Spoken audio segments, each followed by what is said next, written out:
மாற்றத்தை விரும்பும் மக்களின் மாநாடு. திரள்வோம் திரள்வோம், திருச்சியில் திரள்வோம், தீந்தமிழ் இனத்தீரே.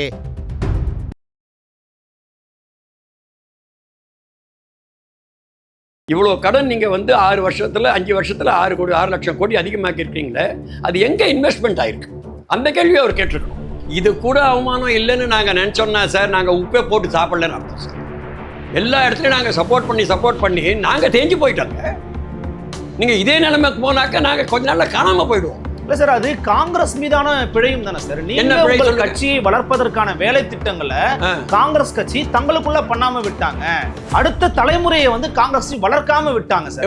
ஒரே ஒரு உதாரணம் கேட்கிறேன் சார். திமுக கழகம் அடுத்த தலைமுறை கொண்டு போய் கட்சியை கொடுத்துட்டாங்கன்னு நீங்க சொல்றீங்க. அவங்க அண்ணாவை பத்தி, பெரியாரை பத்தியோ, கலைஞரை பத்தியோ தொடர்ச்சியா பட்டறைகள் போடுறாங்க, கருத்தரங்கள் நடத்துறாங்க.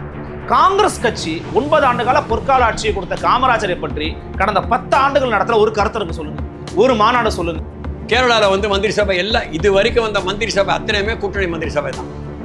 ஏன் கேரளா முன்னேற இல்லையா? மகாராஷ்டிராவில் இன்னைக்கு இருக்கிறதும் தெரியுதான், போன 5 வருஷத்துக்கு முன்னால் இருக்கிறது தெரியுதான், அதுக்கு முன்னாடி இருந்த 10 வருஷத்துக்கு முன்னால் இருந்தது தெரியுதான். ஒரு காலத்தில் பிஜேபி, சிவசேனா அவங்க இப்போ நாங்கள் தான் சொல்கிறாங்களா? இன்னைக்கு நான் எழுதி தரேன் சார் உங்களுக்கு. இன்னைக்கு காங்கிரஸ் திராவிட முன்னேற்ற கழகத்தை விட்டு வெளில வந்ததுன்னா ஒரு மைனாரிட்டி அங்கே இருக்க மாட்டாங்க, எல்லாம் காங்கிரஸ் பின்னால் தான் நிற்பாங்க. ஒரு உதாரணம் உங்களுக்கு சொல்கிறேன். உங்களுக்கு மிரட்டுறீங்களா சார்? மிரட்டல சார், மிரட்டல. உண்மையை சொல்கிறேன். உண்மையை சொல்கிறது மிரட்டலாக இருக்கலாம் உங்களுக்கு. நீங்கள் எனக்கு ஒன்றே உங்களை கேளுங்க. இன்னைக்கு காங்கிரஸ் சார் இன்னைக்கு எழுதி கொடுக்குறாங்க, காங்கிரஸ் இன்னைக்கு வெளில போச்சுன்னா திமுக பயங்கரமாக தோக்கு. தாவேகா காங்கிரஸ் கூட்டணியை வெற்றி நிர்ணயிக்கப்பட்ட ஒன்று. அப்ப நீங்க ஆட்சியில் பங்கு, அதிகாரத்தில் பங்கு, கூட்டணி ஆட்சியெல்லாம் தாவேகாங்கிற கட்சி உருவாகலன்னா காங்கிரஸ் வாயிலிருந்து வந்திருக்காது. கரெக்டா? காட்டி நாங்கள் என்ன மடம் நடத்துறோமா? சங்கர மடமா? காங்கிரஸ் மடமா? இல்லை இந்திரா காந்தி மடமா? இல்லை ராகுல் காந்தி மடமா? இது பாப்புலர் ஆக்டர்ஸ்.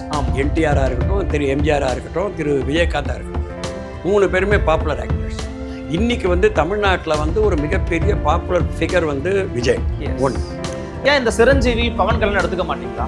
இவங்களெல்லாம் உங்கள் கண்களில் பெரிய நடிகர்களாக தெரியலையா? 2 விஷயம் இருக்கு. நீங்கள் தெருவில் இறங்குறா சார் ராகுல் காந்தி. கரெக்டுங்க. அவர் லீடரு. கரெக்ட். விஜய் லீடரா? லீடர் தான். இன்னைக்கு லீடர் யாரு சார்? உங்க பின்னால 10% 15. இன்னைக்கு சீமான் ஒரு லீடர் தான் சார். இன்னைக்கு அவர் பின்னால அவ்வளவு சதவீதம் மக்கள் நிக்கிறாங்க. யாரு மக்கள் தலைவராக ஏத்துக்கிறாங்களோ அவங்க தான் சார் லீடர். நீங்க வெளில போங்க, நாங்க பாத்துக்கிறோம் சொல்லுவோம். நீங்க விலகி வாங்க சார். ஏன் நான் வெளில வரணும்? எதுக்குங்க நான் வெளில வரணும்? நீங்க ஆட்சியில் இருக்கீங்க, நீங்க பெரிய கட்சின்னு சொல்லிக்கிறீங்க, வெளில அனுப்புங்க. இன்னைக்கு அனௌன்ஸ் பண்ண சொல்லுங்க, வேணான்னு சொல்லுங்க. ஏன் பயப்படுறீங்க? பயப்படுறாங்க. 100%. காங்கிரஸ் வெளில போனாக்க நமக்கு அடுத்த அதிகாரம் ஆட்சி கிடையாதுன்ற பயம் இன்னைக்கு திராவிட முன்னேற்ற கழகத்துக்கு இருக்குன்னு நான் இன்னைக்கு உறுதிப்படுத்தி சொல்றேன் சார். மணிசங்கரையர் இன்னைக்கு அவர் காங்கிரஸ்ல இருக்காரா, காங்கிரஸ்ல இல்லையான்னு அவருக்கே தெரியாது.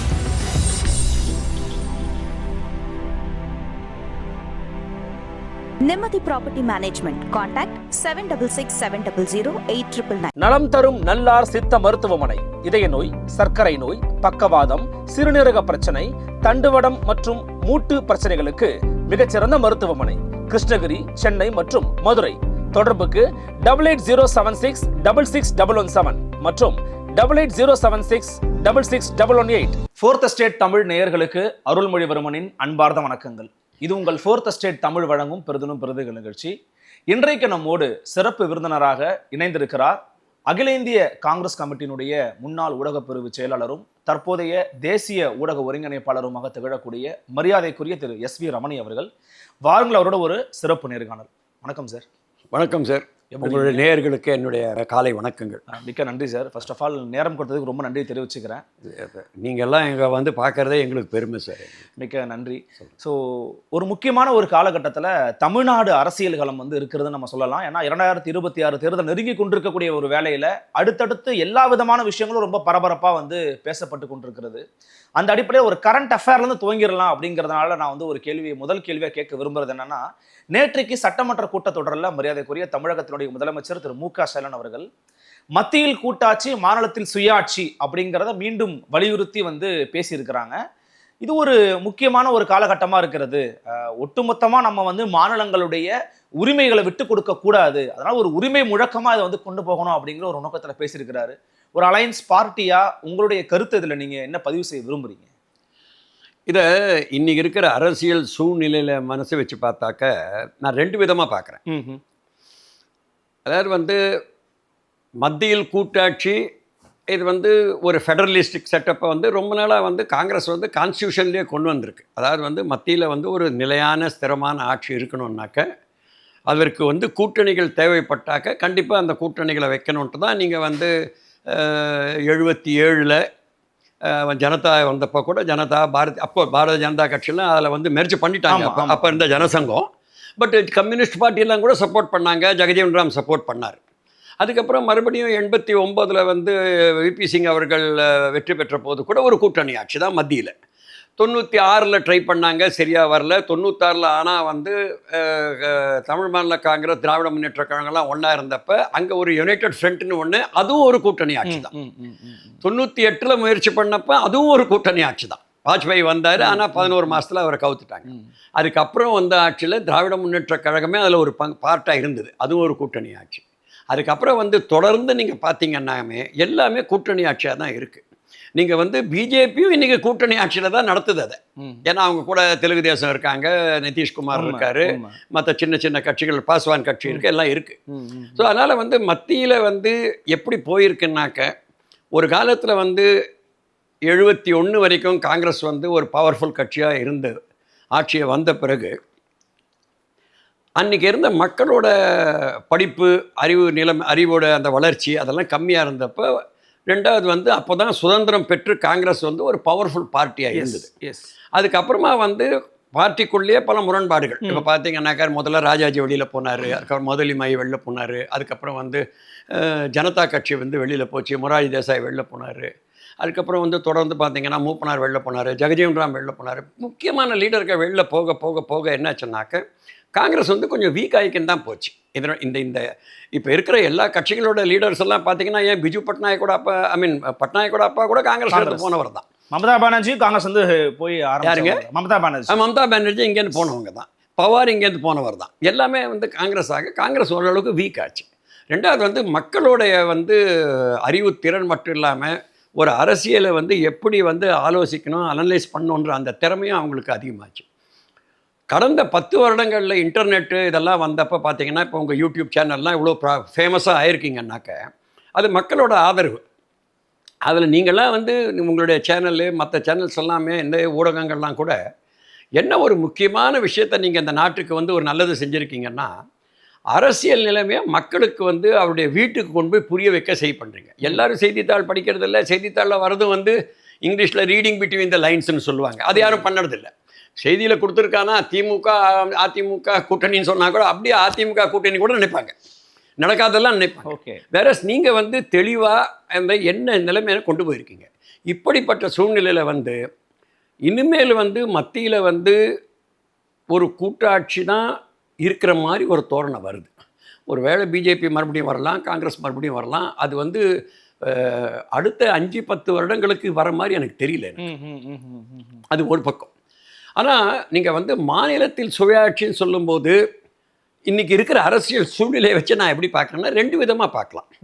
அதாவது மாநில சுயாட்சின்னு இவர் சொல்லும்போது என்ன சொல்கிறாருனாக்க, இப்போ கான்ஸ்டியூஷனில் வந்து central list, state list, concurrent list இருக்குது. ஆமாம். ஸோ அந்த கன்கரண்ட் லிஸ்ட்டில் ஒரு அதிகாரத்தை வந்து இல்லை ஒரு சப்ஜெக்டை பற்றி மாநிலமும் முடிவு பண்ணலாம், மத்தியமும் முடிவு பண்ணலாம். பட் இறுதி முடிவு வந்து மத்திய அரசு, இறுதி முடிவு வந்து மத்திய அரசு தான். ஆமாம். ஆனால் இருந்தாலும் வந்து இது வரைக்கும் வந்த மாண்பு எப்படி இருந்ததுன்னாக்க, நீங்கள் வந்து ஒரு சில விஷயங்களில் அது கல்வியாக இருக்கட்டும், சுகாதாரமாக இருக்கட்டும், இந்த மாதிரி முக்கியமான விஷயங்களில் வந்து மாநில அரசுகள் தன்னுடைய சொந்த அந்தந்த மாநிலங்களுக்கு ஏற்றவாறு சில முடிவுகளை எடுத்தப்ப மத்திய அரசு வந்து அதில் இன்டர்ஃபியர் பண்ணல. இப்போ எஜுகேஷன் வந்து கன்கரண்ட் லிஸ்ட். எஸ், அந்த கன்கரண்ட் லிஸ்ட்டில் வந்து எஜுகேஷன் அவங்க இன்டர்ஃபியர் பண்ண போய் தான் வந்து திராவிட முன்னேற்ற கழகம் வந்து 60 வருடமாக ஆட்சியில் இருக்குது, கழகங்கள் ஆட்சியில் இருக்குது.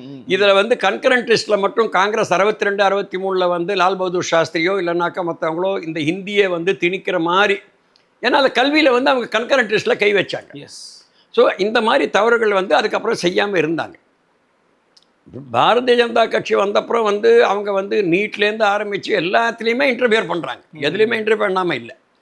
ரெண்டாவது வந்து ஃபினான்ஸ் கமிஷனில் வந்து என்ன ரெக்கமெண்டேஷன் இருந்ததோ அந்த ரெக்கமெண்டேஷன் பிரகாரம் அந்தந்த ஸ்டேட்டுக்கு தேவையான அந்த நிதி உதவி வந்து சென்ட்ரல் கொடுக்கணுன்ற அந்த இதை வந்து எனக்கு தெரிஞ்சு ஈவன் நம்முடைய யூபிஏ அரசாங்கம் இருந்த வரைக்கும் வந்து அதை கரெக்டாக ஃபாலோ பண்ணின்னு வந்தாங்க. Okay okay. இந்த தமிழ்நாட்டுக்கு 30,000 கோடினா 30,000 கோடி. இப்போ வந்து என்ன ஆயிருக்குனாக்கா இவங்க ஃபைனான்ஸ் கமிஷனையே டைல்யூட் பண்ணியிருக்காங்க. அவன் 30,000 கோடின்னு சொன்னாக்க அந்த 30,000ல் 20 கொடுத்துட்டு 10 எடுத்து அவங்க ஆள்ற ஸ்டேட்டுக்கு அனுப்புறதுன்றது பிஜேபியில் சர்வசாதாரணமாக. இதெல்லாம் மனசில் வச்சு ஒருவேளை ஸ்டாலின் என்ன சொல்லியிருக்காருனாக்கா எங்களுடைய இது வந்து மாநிலத்தில் சுயாட்சி அப்படின்னாக்க கண்டிப்பாக வந்து எங்களுடைய அதிகாரங்களை நாங்கள் வந்து விட்டு கொடுக்க மாட்டோம், அதில் வந்து நீங்கள் இன்டர்ஃபியர் பண்ணக்கூடாது. இதை இன்னொரு விதமாக இன்றைக்கி இருக்கிற அரசியல் சூழ்நிலையில் எப்படி பார்க்கலான்னாக்கா எங்கள் கட்சியில் நாங்கள் உட்பட பல பேர் வந்து ஆட்சியில் பங்கு அதிகாரத்தில் பங்குன்னு இதை கொண்டு போயிட்டு இருக்கோம். ஆமாம். இந்த மாதிரி ஒரு சூழ்நிலையில் வந்து அவர் சொல்கிறது வந்து எங்களுக்கு ஒரு சமிக்கை கொடுக்குறாரான்னு எங்களுக்கு தெரியல. இப்போ 2 விதமாக எடுத்துக்க வேண்டியதாக இருக்குது. நீங்கள் அரசியல் ரீதியாக எடுத்துக்கிறது ஒன்று, நிர்வாக ரீதியாக எடுத்துக்கிறது ஒன்று. நிர்வாக ரீதியாக நான் சொல்லிட்டேன் உங்களுக்கு. அவர் என்ன சொல்கிறாருன்னா அது எங்களுக்கும் நல்ல உடன்பாடு தான், அதில் எல்லா மாநிலம் அது எங்களுக்கு அதில் உடன்பாடு உண்டு. அந்த உடன்பாடு எலெக்ஷன் முடியும் போது இன்னும் 2 மாதத்துக்கு எலெக்ஷன் இருக்கும்போது கடைசி கூட்டத்தொடரில் சொல்ல வேண்டிய அவசியம் என்ன? அதுவும் குறிப்பாக காங்கிரஸ் வந்து இந்த நேரத்தில் வந்து ஆட்சியில் பங்கு அதிகாரத்தில் பங்குன்னு சொல்லி இருக்கும் பொழுது இதை கொண்டு வர வேண்டிய அவசியம் என்னன்றது தான் எங்களுடைய கேள்வி. அப்படின்னாக்க நீங்கள்லாம் ஒரு கேள்வி கேட்டீங்க, நாங்கள் ஒரு 6 பேர் வந்து ஒரு பெரிய அறிக்கையை விட்டுருக்கோம், மாணிக் தாக்கூர் வந்து அதிகம் மேலே பெருசாக போயின்னு இருக்காரு. இந்த அறிக்கையெல்லாம் பார்த்துட்டு மக்கள் மத்தியில் வந்து கேண்டிடேட் நம்ம கேடர் மத்தியிலையும் வந்து ஏன் நமக்கு இருக்கக்கூடாதுன்ற ஒரு ஃபீலிங் இருக்கும்போது இவர் வந்து இதை வந்து சட்டமன்றத்தில் வந்து கொண்டு வந்து அந்த ஒரு மசோதாவாக கொண்டு வந்து அதை வந்து ஆல்மோஸ்ட் பாஸ் ஆகி போச்சு நேற்று எல்லாத்துக்கும். இது வந்து எங்கள் மனதில் வந்து ஒரு சந்தேகத்தை என்ன உருவாக்குதுன்னாக்க, நீங்கள் ஒரு கேள்வி கேட்டீங்க, உங்கள் ஆட்கள் உங்கள் லோக்கல் தலைவர்கள் உங்கள் லோக்கல் கேண்டிடேட்டு லோக்கல் லீடர்ஸ் எல்லாம் வந்து ஒரு டிமாண்டு வைக்கிறாங்க. அந்த டிமாண்டை வந்து எங்களால் ஏற்றுக்கொள்ள முடியாதுன்னு ஏற்கனவே ஸ்டாலின் சொல்லிட்டார். அதற்கு பிறகும் இந்த இதை கட்சியில் இருக்கிற அந்த வாய்ஸஸ் வந்து இன்னும் பெருசாகிட்டு இருக்கு, ஏன்னா குரல்கள் இன்னும் அதிகமாக ஒலிக்குது. அதை மனசில் வச்சு இதுக்கு ஒரு முற்றுப்புள்ளி வைக்கலாமோன்னு அவர் சொல்லியிருக்காரோ, அதனால தான் இந்த தீர்மானத்தை கொண்டு வந்தாரோன்ற ஃபீலிங்கும் அரசியல் ரீதியாக எங்கள் மனசில் வருது. இல்லை, பட் இடைக்கால நிதிநிலை அறிக்கை இப்போ தான் தாக்கல் பண்ணியிருக்கிறார் முதலமைச்சர். இடைக்கால நிதிநிலை அறிக்கையில் ஒரு 10 லட்சம் கோடி கடன் வந்து அதிகமாக அடுத்த ஆண்டுகள் இருக்கும், அந்த காலகாண்டில் இருக்கும்னு சொல்கிறாங்க. அதில் மிக முக்கியமான ஒரு 33% காரணம் வந்து மத்திய அரசு தான் காரணமாக இருக்கிறாங்க, நிதி கொடுக்காமல் இருக்கிறாங்க. அப்போ இது போன்ற காரணங்களை கூட மனசில் வச்சு கூட முதலமைச்சர் கொண்டு வந்திருக்கலாம் இல்லையா? எங்களுக்கு நீங்கள் தேவையான நிதியை ஒதுக்க மாட்டேங்கிறீங்க கூட மனசில் இருந்திருக்கலாம் இல்லையா? நீங்கள் வாங்கின கடன் எவ்வளோ, அவங்க கொடுக்காத நிதி எவ்வளோ, நீங்கள் இந்த டிஃப்ரென்ஸை பார்த்தீங்களா? நீங்கள் அந்த கணக்கையும் போடுங்க. அதாவது நான் கடன் வாங்கினது 6 கோடி, ஒரு பேச்சுக்கு சொல்கிறேன். 6னாக்கா நீங்கள் என்ன நான் சொல்கிறேன்னு உங்களுக்கு புரியுது. ஆனால் 6 லட்சம் கோடி 6 கோடி. ஆனால் நீ எனக்கு கொடுக்க வேண்டிய 1 லட்சத்தை கொடுத்துருந்தானாக்கா நான் வாங்கியிருக்க மாட்டேன்னு சொன்னேன். அது கரெக்டா? மத்திய அரசுலேருந்து நான் அதனால் மத்திய அரசை ஒன்றும் பாராட்டல, அவங்க பண்ணுறது தப்பு தான். தமிழ்நாட்டுக்கு வர வேண்டிய பணத்தை கொடுக்காதது தப்பு தான். ஆனால் அவங்க கொடுக்க வேண்டிய பணமே 10 ரூபா, ஆனால் நான் கடன் 100 ரூபா வாங்கியிருக்கேன்னு சொன்னால் அது எங்கே கொண்டு போய் நான் இது பண்ணுவேன்? ஒன்று. ரெண்டாவது, மக்கள்கிட்ட ஒன்றா இதை கொண்டு போகலாம். ஆனால் வந்து படித்தவர்கள் மத்தியில் இன்றைக்கி இருக்கிற எங்கள் மத்தியில் குறிப்பாக வந்து பொருளாதாரம் படித்தவங்க மத்தியில் வந்து அதை வந்து அது ஒரு அந்த தப்பை வந்து எனக்கு தெரிஞ்சு பிரவீன் சக்கரவர்த்தி அதை சுட்டி காமிச்சப்ப இது இவ்வளோ கடன் வாங்கியிருக்கு யூபியோடு அதிகமாகனா, கடன் வாங்கிறது வந்து எந்த காலத்துலையுமே தப்பு கிடையாது. நீங்கள் ஒரு நாட்டின் முன்னேற்றத்திற்கு வந்து நிதி பற்றாக்குறை கடன் வாங்கி தாங்க ஆகணும். இதெல்லாம் ரொம்ப அதிகமாக போவே தான் வந்து என்ன பண்ணாங்க, யூபிஏ கவர்மெண்ட்டில் பிரணாப் முகர்ஜி வந்து எஃப்ஆர்பிஎம் ஆக்ட் கொண்டு வந்தார். எஃப்ஆர்பிஎம்மில் வந்து 4+, ஆனால் நம்முடைய டார்கெட் வந்து 4 கீழே கொண்டு வரணும், நிதி பற்றாக்குறை என்ன கொண்டு வந்தார். இப்போ இந்த அம்மா வந்து சொல்கிறாங்க 4.6ன்னு சொல்கிறாங்க, ஆனால் அந்த 4.6 கிடையாது. 4.6 எப்படி வந்தது உங்களுக்கு? நீங்கள் வந்து ரிசர்வ் பேங்க்லேருந்து 2.5 லட்சம் கோடி ரூபாய் வந்து அவன் டிரான்ஸ்ஃபர் பண்ணியிருக்கான் கவர்மெண்ட்டுக்கு. அந்த 2.5 லட்சம் கோடி ரூபாய் டிரான்ஸ்ஃபர் ஆகலைனாக்கா இது 4.3 கிடையாது, இது 5.4 இருக்கும், மேலே போயிருக்கும். ஸோ அதை வந்து அவங்க பூசி மெழுகியிருக்காங்க. அதுக்கு இன்னும் உதாரணங்கள் இருக்குது, அதுக்கு நான் போல உள்ள ரைட்டா. ஆனால் 4. அப்போ கூட கவர்மெண்ட் என்ன சொல்கிறது, அப்போ கூட பிரணாப் முகர்ஜி இருக்கட்டும் இது இருக்கட்டும் எல்லாமே என்ன சொல்கிறாங்க, 4% ஏன் வைக்கணும்னாக்க 4% வந்து இன்னைக்கு வந்து உங்களுடைய இன்ஃப்ளேஷனே வந்து அந்த ரேட்டில் மூவ் ஆகிட்டு இருக்கு. ஓகே, இன்னைக்கு 10 ரூபா ப்ராடக்ட் வந்து நாளைக்கு வந்து 10.4% போட்டிங்கன்னா 10 ரூபா ஒரு 4 ரூபா அதிகமாக போகுது, 40 பைசா அதிகமாக போகுது. அதனால வந்து என்ன சொல்கிறாங்க, அதுக்குள்ளே கொண்டு வந்தீங்கன்னாக்கா நீங்கள் பேலன்ஸ் பண்ணிக்கினே போகலான்றாங்க. நீங்கள் பேலன்ஸ் பண்ணிக்கினே போனாக்கா நாட்டில் முன்னேற்றம் இருக்காது. நீங்கள் முன்னேற்றத்துக்கு ஒன்றுனா பணம் வேணும். ரெண்டாவது வந்து நீங்கள் முக்கியமாக என்ன பார்க்கணுன்னாக்கா இன்றைக்கி வந்து நாட்டில் வந்து ஹெல்த் ஃபெசிலிட்டிஸ் நல்லா இம்ப்ரூவ் ஆகிருக்கு. அதில் வந்து மக்களோட வந்து ஏஜ் இருக்குது பாருங்கள், வயது வந்து இப்போ முதல்ல வந்து 60 வயது 65 வந்துலாம் இருந்து ஒரு லிமிட் இருந்தது. இப்போ மக்கள் 80-85 வயசுக்கு வாழ ஆரம்பிச்சிட்டாங்க. இந்த இப்போ தமிழ்நாட்டோட கடன் சுமை, அதாவது வந்து இந்த சுமை வந்து மேக்சிமம் வந்து பென்ஷன். ஓகே, நீங்கள் அந்த பென்ஷனில் வந்து ஜனங்க அதிகமாக வாழ என்ன ஆகுதுன்னா உங்களை வருடாந்திர பென்ஷன் உங்களுக்கு பில் அதிகமாகிட்டு. ஆமாம், அது எந்த முன்னேற்றத்துக்கும் போகல, அது அவங்களுடைய வாழ்க்கைக்கு போகுது. ஆனால் போகணும், ஏன்னா அவங்க வந்து நாட்டுக்கு இந்த 30 சர்வீஸ் பண்ணியிருக்காங்க. ஆனால் இதெல்லாம் இப்படியே போயிடுச்சுனாக்கா முன்னேற்றத்துக்கு எங்கே பணம் வரும்? நீங்கள் ஒரு பிரிட்ஜு கட்டணும், ரோடு போடணும், இல்லைனாக்கா புதிய தொழிற்சாலை அமைக்கணும், இல்லைனாக்கா தொழிற்சாலைக்கு வரவங்களுக்கு வேண்டிய வசதிகளை செஞ்சு கொடுக்கணும்னா நீங்கள் இன்வெஸ்ட் பண்ணி தானே ஆகணும், கடன் எடுத்து தான் ஆகணும். அதனால் கடன் எடுக்கிறதுன்றது தப்பு கிடையாது. அந்த கடனை வந்து நீங்கள் எங்கே யூட்டிலைஸ் பண்ணியிருக்கீங்க? பிரவீன் சக்கரவர்த்தி கேட்க வேண்டிய கேள்வி என்னன்னா, இவ்வளோ கடன் நீங்கள் வந்து 6 வருஷத்தில் 5 வருஷத்தில் 6 லட்சம் கோடி அதிகமாக்கி இருக்கீங்களே, அது எங்கே இன்வெஸ்ட்மெண்ட் ஆகிருக்கு? அந்த கேள்வியை அவர் கேட்டிருக்கணும், ரைட்டா? அதனால் கடன்றதை வந்து காரணம் காமிச்சு, அவங்க பணம் கொடுக்கலன்றத காரணம் காமிச்சு, நான் வந்து திடீர்னு வந்து இன்றைக்கி வந்து நான் சுயாட்சி இது போடுவேன்னு சொல்கிறது வந்து என்னால் ஏற்றுக்க முடியும். ஆனால் இன்னைக்கு இருக்கிற சூழல் நம்ம இன்னும் கொஞ்சம் அடுத்த கட்டத்தை நோக்கி நகரணும் அப்படின்னா, உங்கள் கட்சியில் இருக்கக்கூடிய பல தோழர்கள் வந்து பார்த்தீங்கன்னா ரொம்ப வெளிப்படையாக எங்களுக்கு வந்து ஆட்சியகத்தில் பங்கு வேணுங்க, அது இல்லைன்னா நாங்கள் வந்து இந்த கூட்டணியில் இருக்க முடியுமானே எங்களுக்கு தெரியாது அப்படிங்கிற அளவில் வெளிப்படையாக பேசக்கூடியதை பார்க்க முடிகிறது. இன்னொரு பக்கம் உள்ளீடாக உங்கள் கட்சியினுடைய பல இயக்க தொண்டர்கள் வந்து பார்த்தீங்கன்னா தமிழக வெற்றி கழகத்தோட நம்ம வந்து கூட்டணிக்கு போகணும், ஒரு புதிய சக்தி, ஒரு புதிய ஃபோர்ஸ் வந்திருக்கிறாங்க, நம்ம போய் இணைஞ்சிக்கலாம் அப்படிங்கிற அளவில் பேசுகிறாங்க. தாவேகாவை தொடர்ச்சியாக விமர்சனம் செய்து கொண்டிருக்கக்கூடிய உங்களுடைய கூட்டணி கட்சியின் தலைமை திமுக மற்றும் மற்ற கட்சிகள் விமர்சனம் பண்ணும்போது காங்கிரஸ் வந்து ரொம்ப சாஃப்டாகவே டீல் பண்ணுறீங்க, அலையன்ஸுக்கே போகலான்னு தயாராகிறீங்க அப்படின்னா திமுகவுக்கு நெருக்கடி கொடுக்குறதா காங்கிரஸ்? நீங்கள் இதை வந்து 2 கொஸ்டினாக நான் பார்க்குறேன். ஒரே கேள்வியை நான் எடுத்துக்கல. புரியுது. ஒரு கேள்வி வந்து ஏன் திமுகவுக்கு நீங்கள் அழுத்தம் கொடுக்குறீங்க? ரெண்டாவது வந்து இல்லாத ஒரு கேள்வி வந்து தாவேகா கூட வந்து கூட்டணி வச்சுக்கணும்னு நினைக்கிறீங்களா? இது ரெண்டுமே தனித்தனி கேள்விகள். ரெண்டுத்தையுமே நான் வந்து தனியாக பார்க்க. ஓகே, நீங்கள் வந்துங்க 60 வருடமாக காங்கிரஸ் வந்து ஆட்சியில் இல்லை. இதில் வந்து என்ன இருந்ததுனாக்க, ஓரளவுக்கு கலைஞர் இருந்தப்போ கூட அம்மையார் காலத்தில் நாங்கள் வந்து அவங்க கூட ஒரு 5+5 10 வருஷம் கூட்டணியில் இருந்தோம். அப்போ அது கொஞ்சம் கம்மியாச்சு. அதுக்கு முன்னே அம்மையார் இருந்த காலத்தில் சரி, எம்ஜிஆர் அவர்கள் இருந்த காலத்துலேயும் சரி பார்த்தீங்கன்னாக்க, காங்கிரஸ் வந்து அலையன்ஸ் வச்சு ஜெயிச்சப்புறம், வெற்றி பெற்றப்புறம், ஆட்சி அமைச்சப்புறம் வந்து ஒரு கட்சி, ஒரு தேசிய கட்சி, ஒரு முக்கியமான தலைவர்கள் இருக்கிற கட்சி, இது வந்து ஒரு சுதந்திரம் போராட்டத்தில் ஒரு மிகப்பெரிய வேள்வியை உருவாக்கி சுதந்திரம் பெற்றுக்கொடுத்த ஒரு இயக்கம்ன்ற அந்த மரியாதையோடு எங்களை நடத்தினாங்க.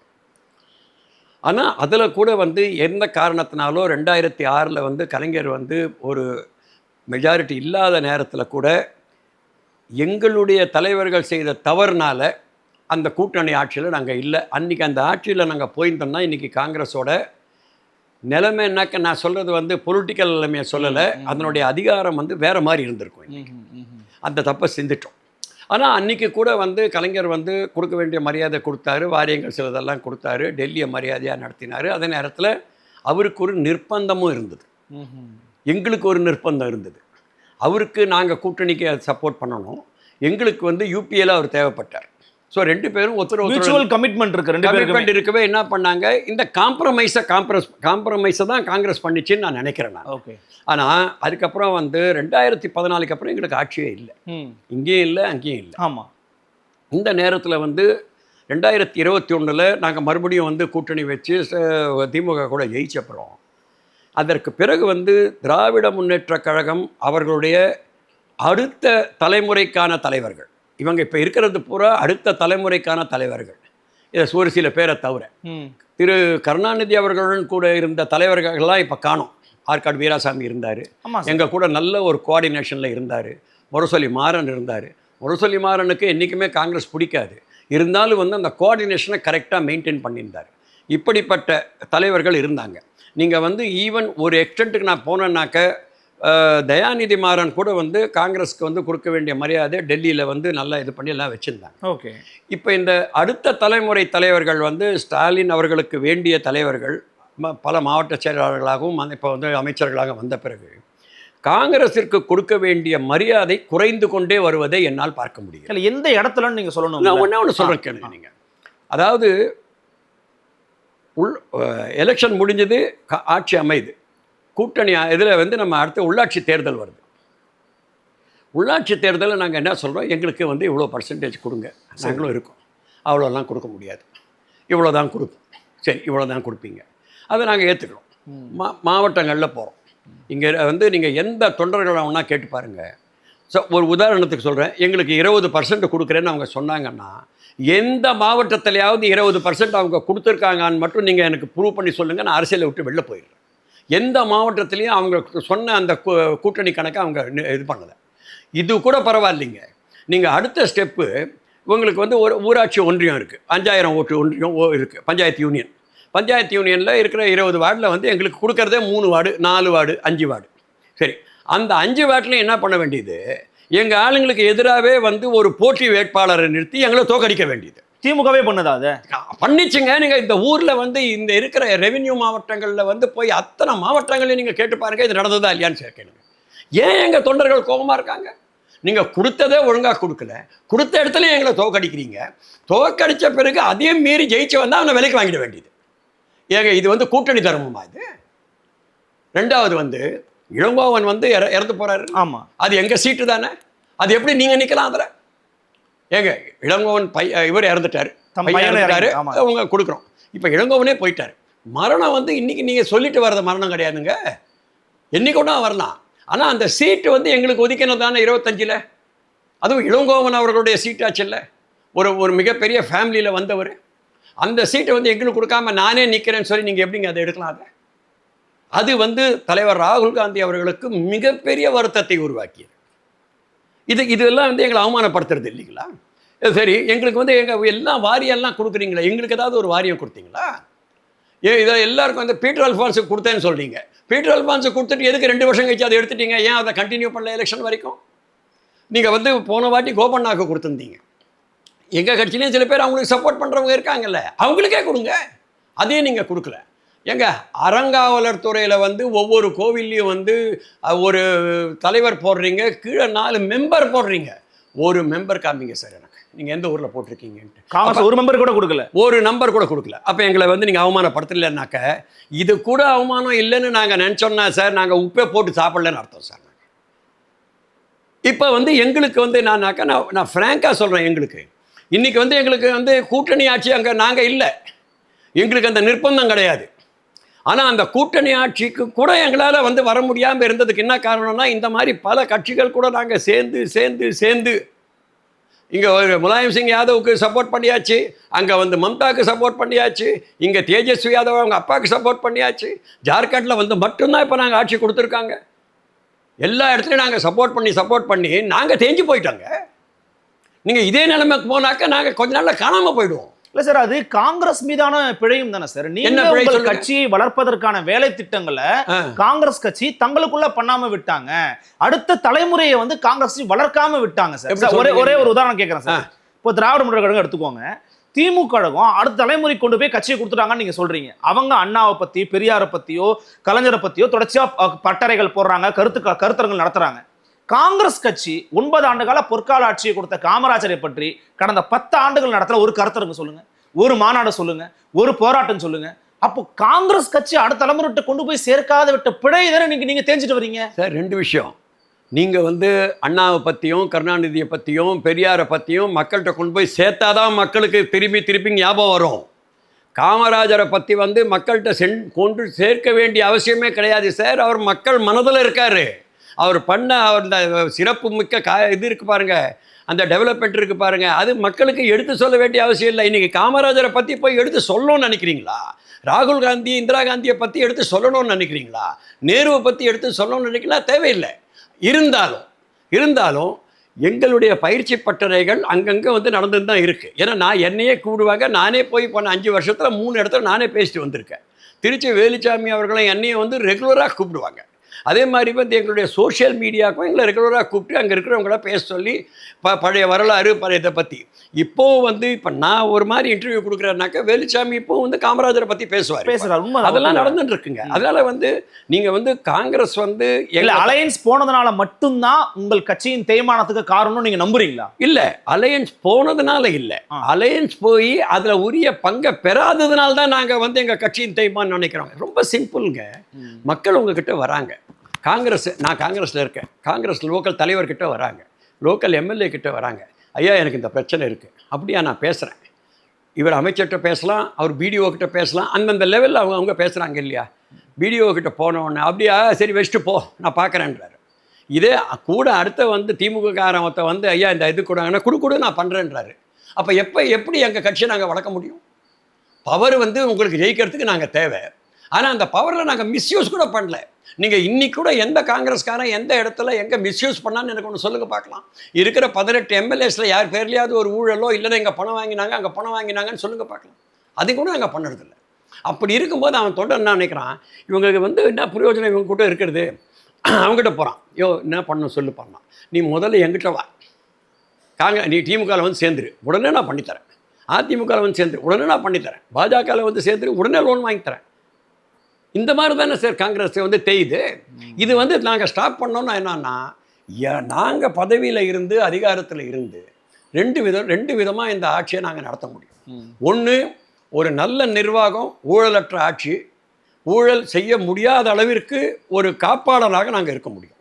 ரெண்டாவது வந்து எங்கள் கட்சியில் இருக்கிற தொண்டர்களுக்கு, நார்மல் ஜென்யூன் டிமாண்டுக்காக வர தொண்டர்களுக்கு நாங்கள் வந்து அது வட்டார லெவல்லையோ பஞ்சாயத்து யூனியன் லெவல்லையோ தாலுக் லெவல்லையோ நாங்கள் வந்து அவங்களுக்கு நல்லது பண்ணி கொடுக்க முடியும். ஆனால் வெளிப்படையாக சார், இந்தியா டுடே கான்க்ளேவில் வெளிப்படையாக தமிழ்நாட்டின் முதலமைச்சர் திமுகவின் தலைவர் திரு மு.க. ஸ்டாலின் அவர்கள் கூட்டணி ஆட்சி தமிழ்நாட்டுக்கு ஒத்து வராதுங்க அப்படின்னு வெளிப்படையாகவே பேசிட்டாரு. இந்த ஆட்சியில் பங்கு, அதிகாரத்தில் பங்குங்கிற கோரிக்கை முழக்கத்தை நிராகரிக்கிறாரு. அவங்கள பொறுத்த வரைக்கும் தமிழ்நாடு போன்ற மாநிலத்தில், ஒரு உதாரணத்துக்கு நான் சொல்கிறேன் சார், இப்போது உங்கள் கட்சியை சேர்ந்த ஒரு நபருக்கு நீர்வளத்துறை அமைச்சராக நாங்கள் மாற்றுறோம்.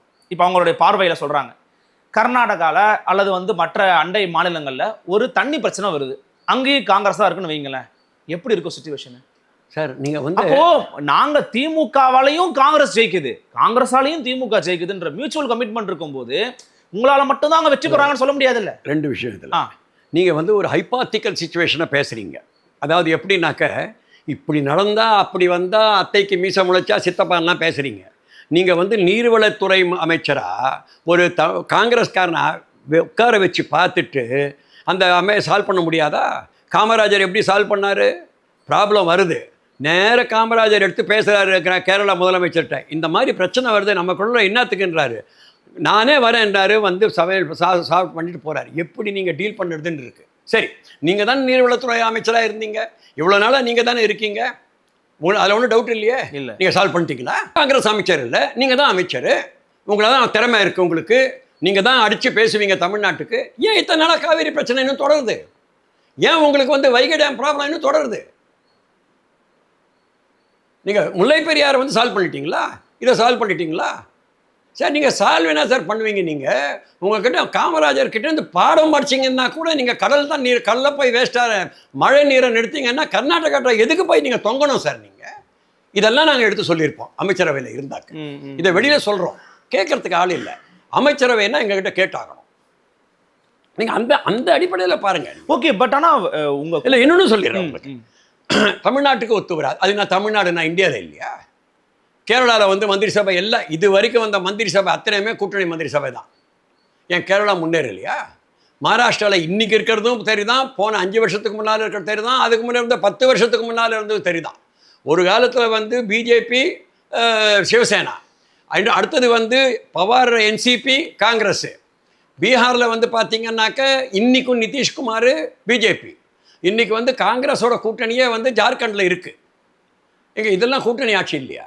இங்கெல்லாம் வந்து கட்சி அவங்க மாநிலம் முன்னேறல, அவங்கெல்லாம் வந்து இல்லை இதெல்லாம் இருந்தால் எங்களால் பண்ண முடியாதுன்னு சொல்கிறாங்களா? நீ மட்டும் என்ன உங்கள் கட்சி மட்டும் என்ன சார், இந்த தமிழ்நாடு மட்டும் நான் விதி விலக்காதுல சார். பிஜேபிக்கு எதிராக ஒரு பெரிய ஃபோர்ஸா டிஎம்கே தான் இருக்குன்னு அவங்க கிளைம் பண்றாங்க சார். பண்ணட்டும். நாங்க தான் வந்து அதுல முன்னாடி இருப்போம்ன்றாங்க. பிஜேபி கூட நீங்க கிளைம் பண்ற, நீங்க வந்து 5 வருஷம் அவங்க கூட ஆட்சியிலேயே உட்காந்துட்டீங்களா நீங்க சார், 99லேருந்து 2004. அப்புறம் நீங்க எப்படி கிளைம் பண்ண முடியும்? இந்தியாவில் வந்து பிஜேபிக்கு எதிராக இருக்கிற ஒரே இயக்கம், இது வரைக்கும் அவங்க கூட சேராத ஒரே இயக்கம், என்றைக்குமே அவங்கள எதிர்க்கிற ஒரே இயக்கம் காங்கிரஸ் சார். இதை யாராலையும் மறுக்க முடியாது. 99லேருந்து 2004 போய் ஆட்சியில் உட்காந்துட்டு ஆர்எஸ்எஸ் இயக்கம் வந்து ஒரு சோசியல் ஆர்கனைசேஷன் சொன்ன ஒரு கலைஞர். அவங்க வந்து இப்போ வந்து நாங்கள் தான் வந்து சொல்கிறாங்களா? இன்னைக்கு நான் எழுதி தரேன் சார் உங்களுக்கு. இன்னைக்கு காங்கிரஸ் வந்து திராவிட முன்னேற்ற கழகத்தை விட்டு வெளில வந்ததுன்னா ஒரு மைனாரிட்டி அங்கே இருக்க மாட்டாங்க, எல்லாம் காங்கிரஸ் பின்னால தான் நிற்பாங்க. ஒரு உதாரணம் உங்களுக்கு சொல்கிறேன். உங்களுக்கு மிரட்டுறீங்களா சார்? மிரட்டல சார், மிரட்டல. உண்மையை சொல்கிறேன். உண்மையை சொல்கிறது மிரட்டலாக இருக்கலாம் உங்களுக்கு. நீங்கள் எனக்கு ஒன்றே உங்களை கேளுங்க. சிஏஏக்கு எதிராக தமிழ்நாட்டில் போராட்டம் நடக்குது. எஸ், 43 மீட்டிங்கில் நான் பேசுகிறேன், எல்லா மாவட்டங்களுக்கும் போய். இன்றைக்கும் வந்து என்ன வந்து உலமாக்கள் மீட்டிங்கில் என்னை கூப்பிட்டு பேச சொல்கிறாங்க. 43 மீட்டிங்கில் திருச்சி வேலுசாமி பேசுகிறாரு. எத்தனை மீட்டிங்கில் டிஎம்கே பேசியிருக்கு, வந்து பேசியிருக்காங்கன்னு சொல்லுங்கள் சார். பிரசன்னா வந்து 4 மீட்டிங்கில் பேசினார். அதை தவிர அவங்க எந்த மீட்டிங்கில் பேசினாருன்னு சொல்லுங்கள். ஏன் நீங்கள் அப்போ வந்து ஒரு ஓப்பன் ஸ்டாண்டு எடுக்கலை? இப்போ வந்து நீங்கள் வந்து வக்கப் போர்டு வந்தது இல்லை, அதில் நானும் வேலுசாமியும் வந்து போய் 6 மீட்டிங்கில் பேசினோம். நீங்கள் எத்தனை மீட்டிங்கில் பேசியிருக்கீங்க? எத்தனை இடத்துல உங்கள் சீனியர் லீடர்ஸ் வந்து பேசியிருக்காங்க? ஈவன் நான் வந்து நாகப்பட்டினத்தில் ஒரு முக்கியமான மீட்டிங்கில் அங்கே வந்து அந்த பாப்புலேஷன் அதிகமாக இருக்கணும்னு அவங்க லோக்கல் மாவட்ட செயலாளர் அனுப்புகிறாங்க சார். சார் ஆராசா சுப்ரீம் கோர்ட்ல கேஸ் ஃபைல் பண்ணாரு சார், வக்ஃப் போர்டுக்கு அந்த விஷயத்துக்கு எதிராக. சரி, பண்ணட்டும். நான் இல்லைன்னு சொல்லலையே. நான் வந்து நீங்கள் வந்து பிஜேபிக்கு ஆதரவாக இருக்கீங்கன்னு நான் சொல்லலையே. ஆனால் நான் ஒத்தந்தான் ஆதரவாக இருக்கேன். இந்த நாட்டில் வேறு எல்லாத்தோட நான் தான் பிஜேபி அதிர்க்கமாக இருக்கான்னு மார்த்தட்டிக்காதீங்க. அந்த மார்த்தட்டிக்கக்கூடிய அந்த உரிமை வந்து காங்கிரஸுக்கு மட்டும்தான் இருக்குது. நீங்கள் அலையன்ஸில் ஏற்கனவே வந்துட்டீங்க சார். ரைட். 77 பிஜேபி ஜனசங்கம் வந்து எதில் போய் நீங்கள் வந்து மெர்ஜாச்சோ அந்த கூட்டணியில் நீங்கள் இருந்துட்டீங்க சார். நீங்கள் அப்புறம் எப்படி தான் நீங்கள் நான் தான் சொல்லலாம், தப்பு இல்லையா? அது இல்லை, இப்போது ஆட்சியில் பங்கு அதிகாரத்தில் பங்கு வாய்ப்பு இல்லைங்கிறாரு, கூட்டணி ஆட்சி ஒத்து வராதுங்கிறாரு. ஆனால் தொடர்ச்சியாக வலியுறுத்தக்கூடிய காங்கிரஸ் தொண்டர்கள் இருக்கிறாங்க. நேற்று கூட சோடங்கர் அவர்கள் நியூஸ் மினிட் தமிழுக்கு அடித்த ஊடகத்தில் வந்து முதலமைச்சரோட கருத்தை நாங்கள் அப்படி பார்க்கல, நாங்கள் வேற மாதிரி பார்க்குறோன்னு பேசுகிறாருன்னா அப்போ தலைமையின் கருத்தும் அதாக தான் இருக்கணும் போது இல்லைன்னு சொன்னவங்க கூட ஏன் சார் இருக்கிறீங்க காங்கிரஸ்? இல்லைன்னு சொன்னாங்களா? வெளிப்படையாக முதலமைச்சர் சொல்கிறாரு சார், கூட்டணி ஆட்சி ஒத்து வராதுங்கிறாரு சார். அப்போ வந்து காங்கிரஸ் வந்து வெள்ளப்போன்னு ஏன் சொல்ல மாட்டேறாரு? இன்னைக்கு காங்கிரஸ் வந்து சார் இன்னைக்கு எழுதி கொடுக்குறாங்க, காங்கிரஸ் இன்னைக்கு வெளில போச்சுன்னா திமுக வந்து பயங்கரமாக தோக்குது. காங்கிரஸ் வெளில போச்சுன்னா திராவிட முன்னேற்ற கழகத்தால் அடுத்த எலெக்ஷன் வந்து இன்னைக்கு காங்கிரஸ் வெளில போச்சுன்னா இன்றைக்கே நீங்கள் எழுதிடலாம், போட்டி வந்து தாவேகாக்கும் அதிமுகவுக்கு நடுவில் தான். அப்போனா பாஜகவை மறைமுகமாக தமிழகத்தில் ஊடுருவ செய்யக்கூடிய வேலையை காங்கிரஸ் ரொம்ப சிறப்பாக பண்ணுறீங்கன்னு எடுத்துக்கலாமா? கிடையாது. அதனால் வந்து திராவிட முன்னேற்ற கழகத்துக்கு நாங்கள் என்ன சொல்கிறோம்னாக்க, பிஜேபி வரக்கூடாதுன்னாக்க எங்களுடைய உரிமைகளை வந்து பாதுகாக்கணுங்கன்னு தான் சொல்கிறோம் நாங்கள். நீங்கள் இன்னும் கூட வந்து இதில் வந்து ஆட்சியில் பங்கு கிடையாது, மத்தியில் கூட்டாட்சி, இதெல்லாம் வேணாம். இன்றைக்கி இருக்கிற கிரவுண்ட் ரியாலிட்டியை யோசித்து, என்றைக்கு வந்து நீங்கள் 2006 இருக்கிற கிரவுண்ட் ரியாலிட்டியை யோசித்து எங்களுக்கு வந்து அவங்களுடைய சப்போர்ட்டு தேவைன்னு நீங்கள் நினச்சி, எங்களுக்கு இங்கே வந்து நீங்கள் ஆட்சியில் பங்கு கேட்டீங்கன்னா அங்கே நாங்கள் தொந்தரவு பண்ணுவோன்னு சொல்லி இங்கே ஆட்சியில் பங்கு கொடுக்காம இருந்தீங்களோ, அதே மாதிரி ஒரு நிர்பந்தம் இன்றைக்கி உங்களுக்கு வந்திருக்கு. காங்கிரஸ் இல்லைன்னா நீங்கள் ஜெயிக்க முடியாது. இல்லை சார், நீங்கள் ஒரு உதாரணம் சொல்லிடுறேன். நீங்கள் திமுகவோட கூட்டணியோட மெயின் அலையன்ஸ் பார்ட்னர் யார்? காங்கிரஸ் இல்லை, கம்யூனிஸ்ட், இதெல்லாம் கிடையாது. தப்பாக சொல்கிறீங்க. திமுகவோட மெயின் அலையன்ஸ் பார்ட்னர் தமிழ்நாட்டில் வந்து மைனாரிட்டிஸு. ஏன்னா 13% அவங்க இருக்காங்க. எங்கள் ஓட்டு 7லேருந்து 8-10% தான் இருக்குது. திருமாவளவனுக்கு சிபிஐக்கெல்லாம் எவ்வளோ ஓட்டு இருக்குன்றது உங்களுக்கு தெரியும், நான் அதை பற்றி சொல்லலை. இன்றைக்கி காங்கிரஸ் வெளியில் போச்சுன்னாக்க, அந்த மைனாரிட்டி ஓட்டு உங்களை அப்படியே விட்டு போச்சுன்னாக்க, நீங்கள் வந்து காங்கிரஸ் ஓட்டு ப்ளஸ் மைனாரிட்டி ஓட்டு போச்சுன்னா எங்கே சார் நீங்கள் ஜெயிக்க முடியும்? அரித்மெட்டிக் ஈக்குவேஷனை பாருங்கள். அதே நேரத்தில் வந்து நீங்கள் வந்து அதிமுக வந்து நீங்கள் ஜெயிக்க வைக்கணும்னு நினச்சிங்கன்னா தான் எங்களை காங்கிரஸ் விட்டு வெளில அனுப்புவீங்க. நீங்கள் நாங்கள் வந்து பிஜேபியை ஜெயிக்க வைக்கணுன்றதுக்காக நாங்கள் சொல்லலை. இன்னொன்று உங்களுக்கு சொல்கிறேன், உங்களுக்கு இன்றைக்கி இருக்கிற அரித்மெட்டிக்கை சொல்கிறேன் உங்களுக்கு. காங்கிரஸ் வந்து இன்றைக்கி தாவேகா கூட போச்சுன்னாக்க, தாவேகா காங்கிரஸ் கூட்டணியை வந்து வெற்றி வந்து நிர்ணயிக்கப்பட்ட ஒன்று. ஒரு கரெக்டா அந்த இடத்துக்கு வந்துட்டீங்க சார். என்னன்னா அப்ப நீங்க இந்த ஆட்சியில் பங்கு, அதிகாரத்தில் பங்கு, கூட்டணி ஆட்சியெல்லாம் தாவேக்காங்கிற கட்சி உருவாகலனா காங்கிரஸ் வாயில இருந்து வந்திருக்காது. கரெக்டா? எதுங்க? காங்கிரஸ் வாயில இருந்து தாவேக்காங்கிற கட்சி இல்லனா இந்த பேசிருக்கவே மாட்டீங்க. சரியா? அப்படியே வந்திருக்கும். அப்படியே இப்ப நீங்க ஒரு கட்சியை காட்டி டிமாண்ட் பண்றீங்க சார். வேற பூச்சாண்டி வரா நான் போயிருவேன் அப்படிங்கிற மாதிரி நீங்க டிமாண்ட் பண்றீங்க. நாங்க என்ன மடம் நடத்துறோமா? சங்கர மடமா? காங்கிரஸ் மடமா? இல்ல இந்திரா காந்தி மடமா? இல்ல ராகுல் காந்தி மடமா? இது சார் அரசியல்ல வந்து எந்த நேரத்தில் எதை அட்வான்டேஜ் எடுத்துக்கணுமோ அதுதான் சார் அரசியல் கட்சி, அதுதான் அரசியல். இன்னைக்கு வந்து அன்னைக்கு அந்த பல இடங்கள்ல எங்களை நிர்பந்தப்படுத்திங்கல்ல நீங்க. நாங்கள் வந்து 2004 வந்து சொல்லும்போது எங்களை விட்டுட்டு வந்து நீங்கள் போய் தனியாக நின்று ஜெயிக்கலான்னு போனவங்க தான். ஏன் போனீங்க நீங்கள் 2014? ஏன்னா உங்களுக்கு தெரியும் காங்கிரஸ் வந்து இந்த 10 வருட ஆட்சிக்கு பிறகு மக்கள் ஒரு மாற்றத்தை எதிர்பார்க்குற மாதிரி உங்களுக்கு தோணினவுடனே நீங்கள் என்ன நினச்சிங்க? காங்கிரஸை விட்டுட்டு தனியாக நின்று நம்ம ஜெயிச்சிட்டாக்க நாளைக்கு பிஜேபி கூட கூட்டணி போட்டுக்கலான்னு நீங்கள் ஒரு வேளை மனசில் அந்த கோட்டை கட்டியிருக்கலாம். ஆனால் அன்றைக்கி ஜெயலலிதா அம்மா உங்களை வந்து அதுலேயும் காலி பண்ணிட்டாங்க.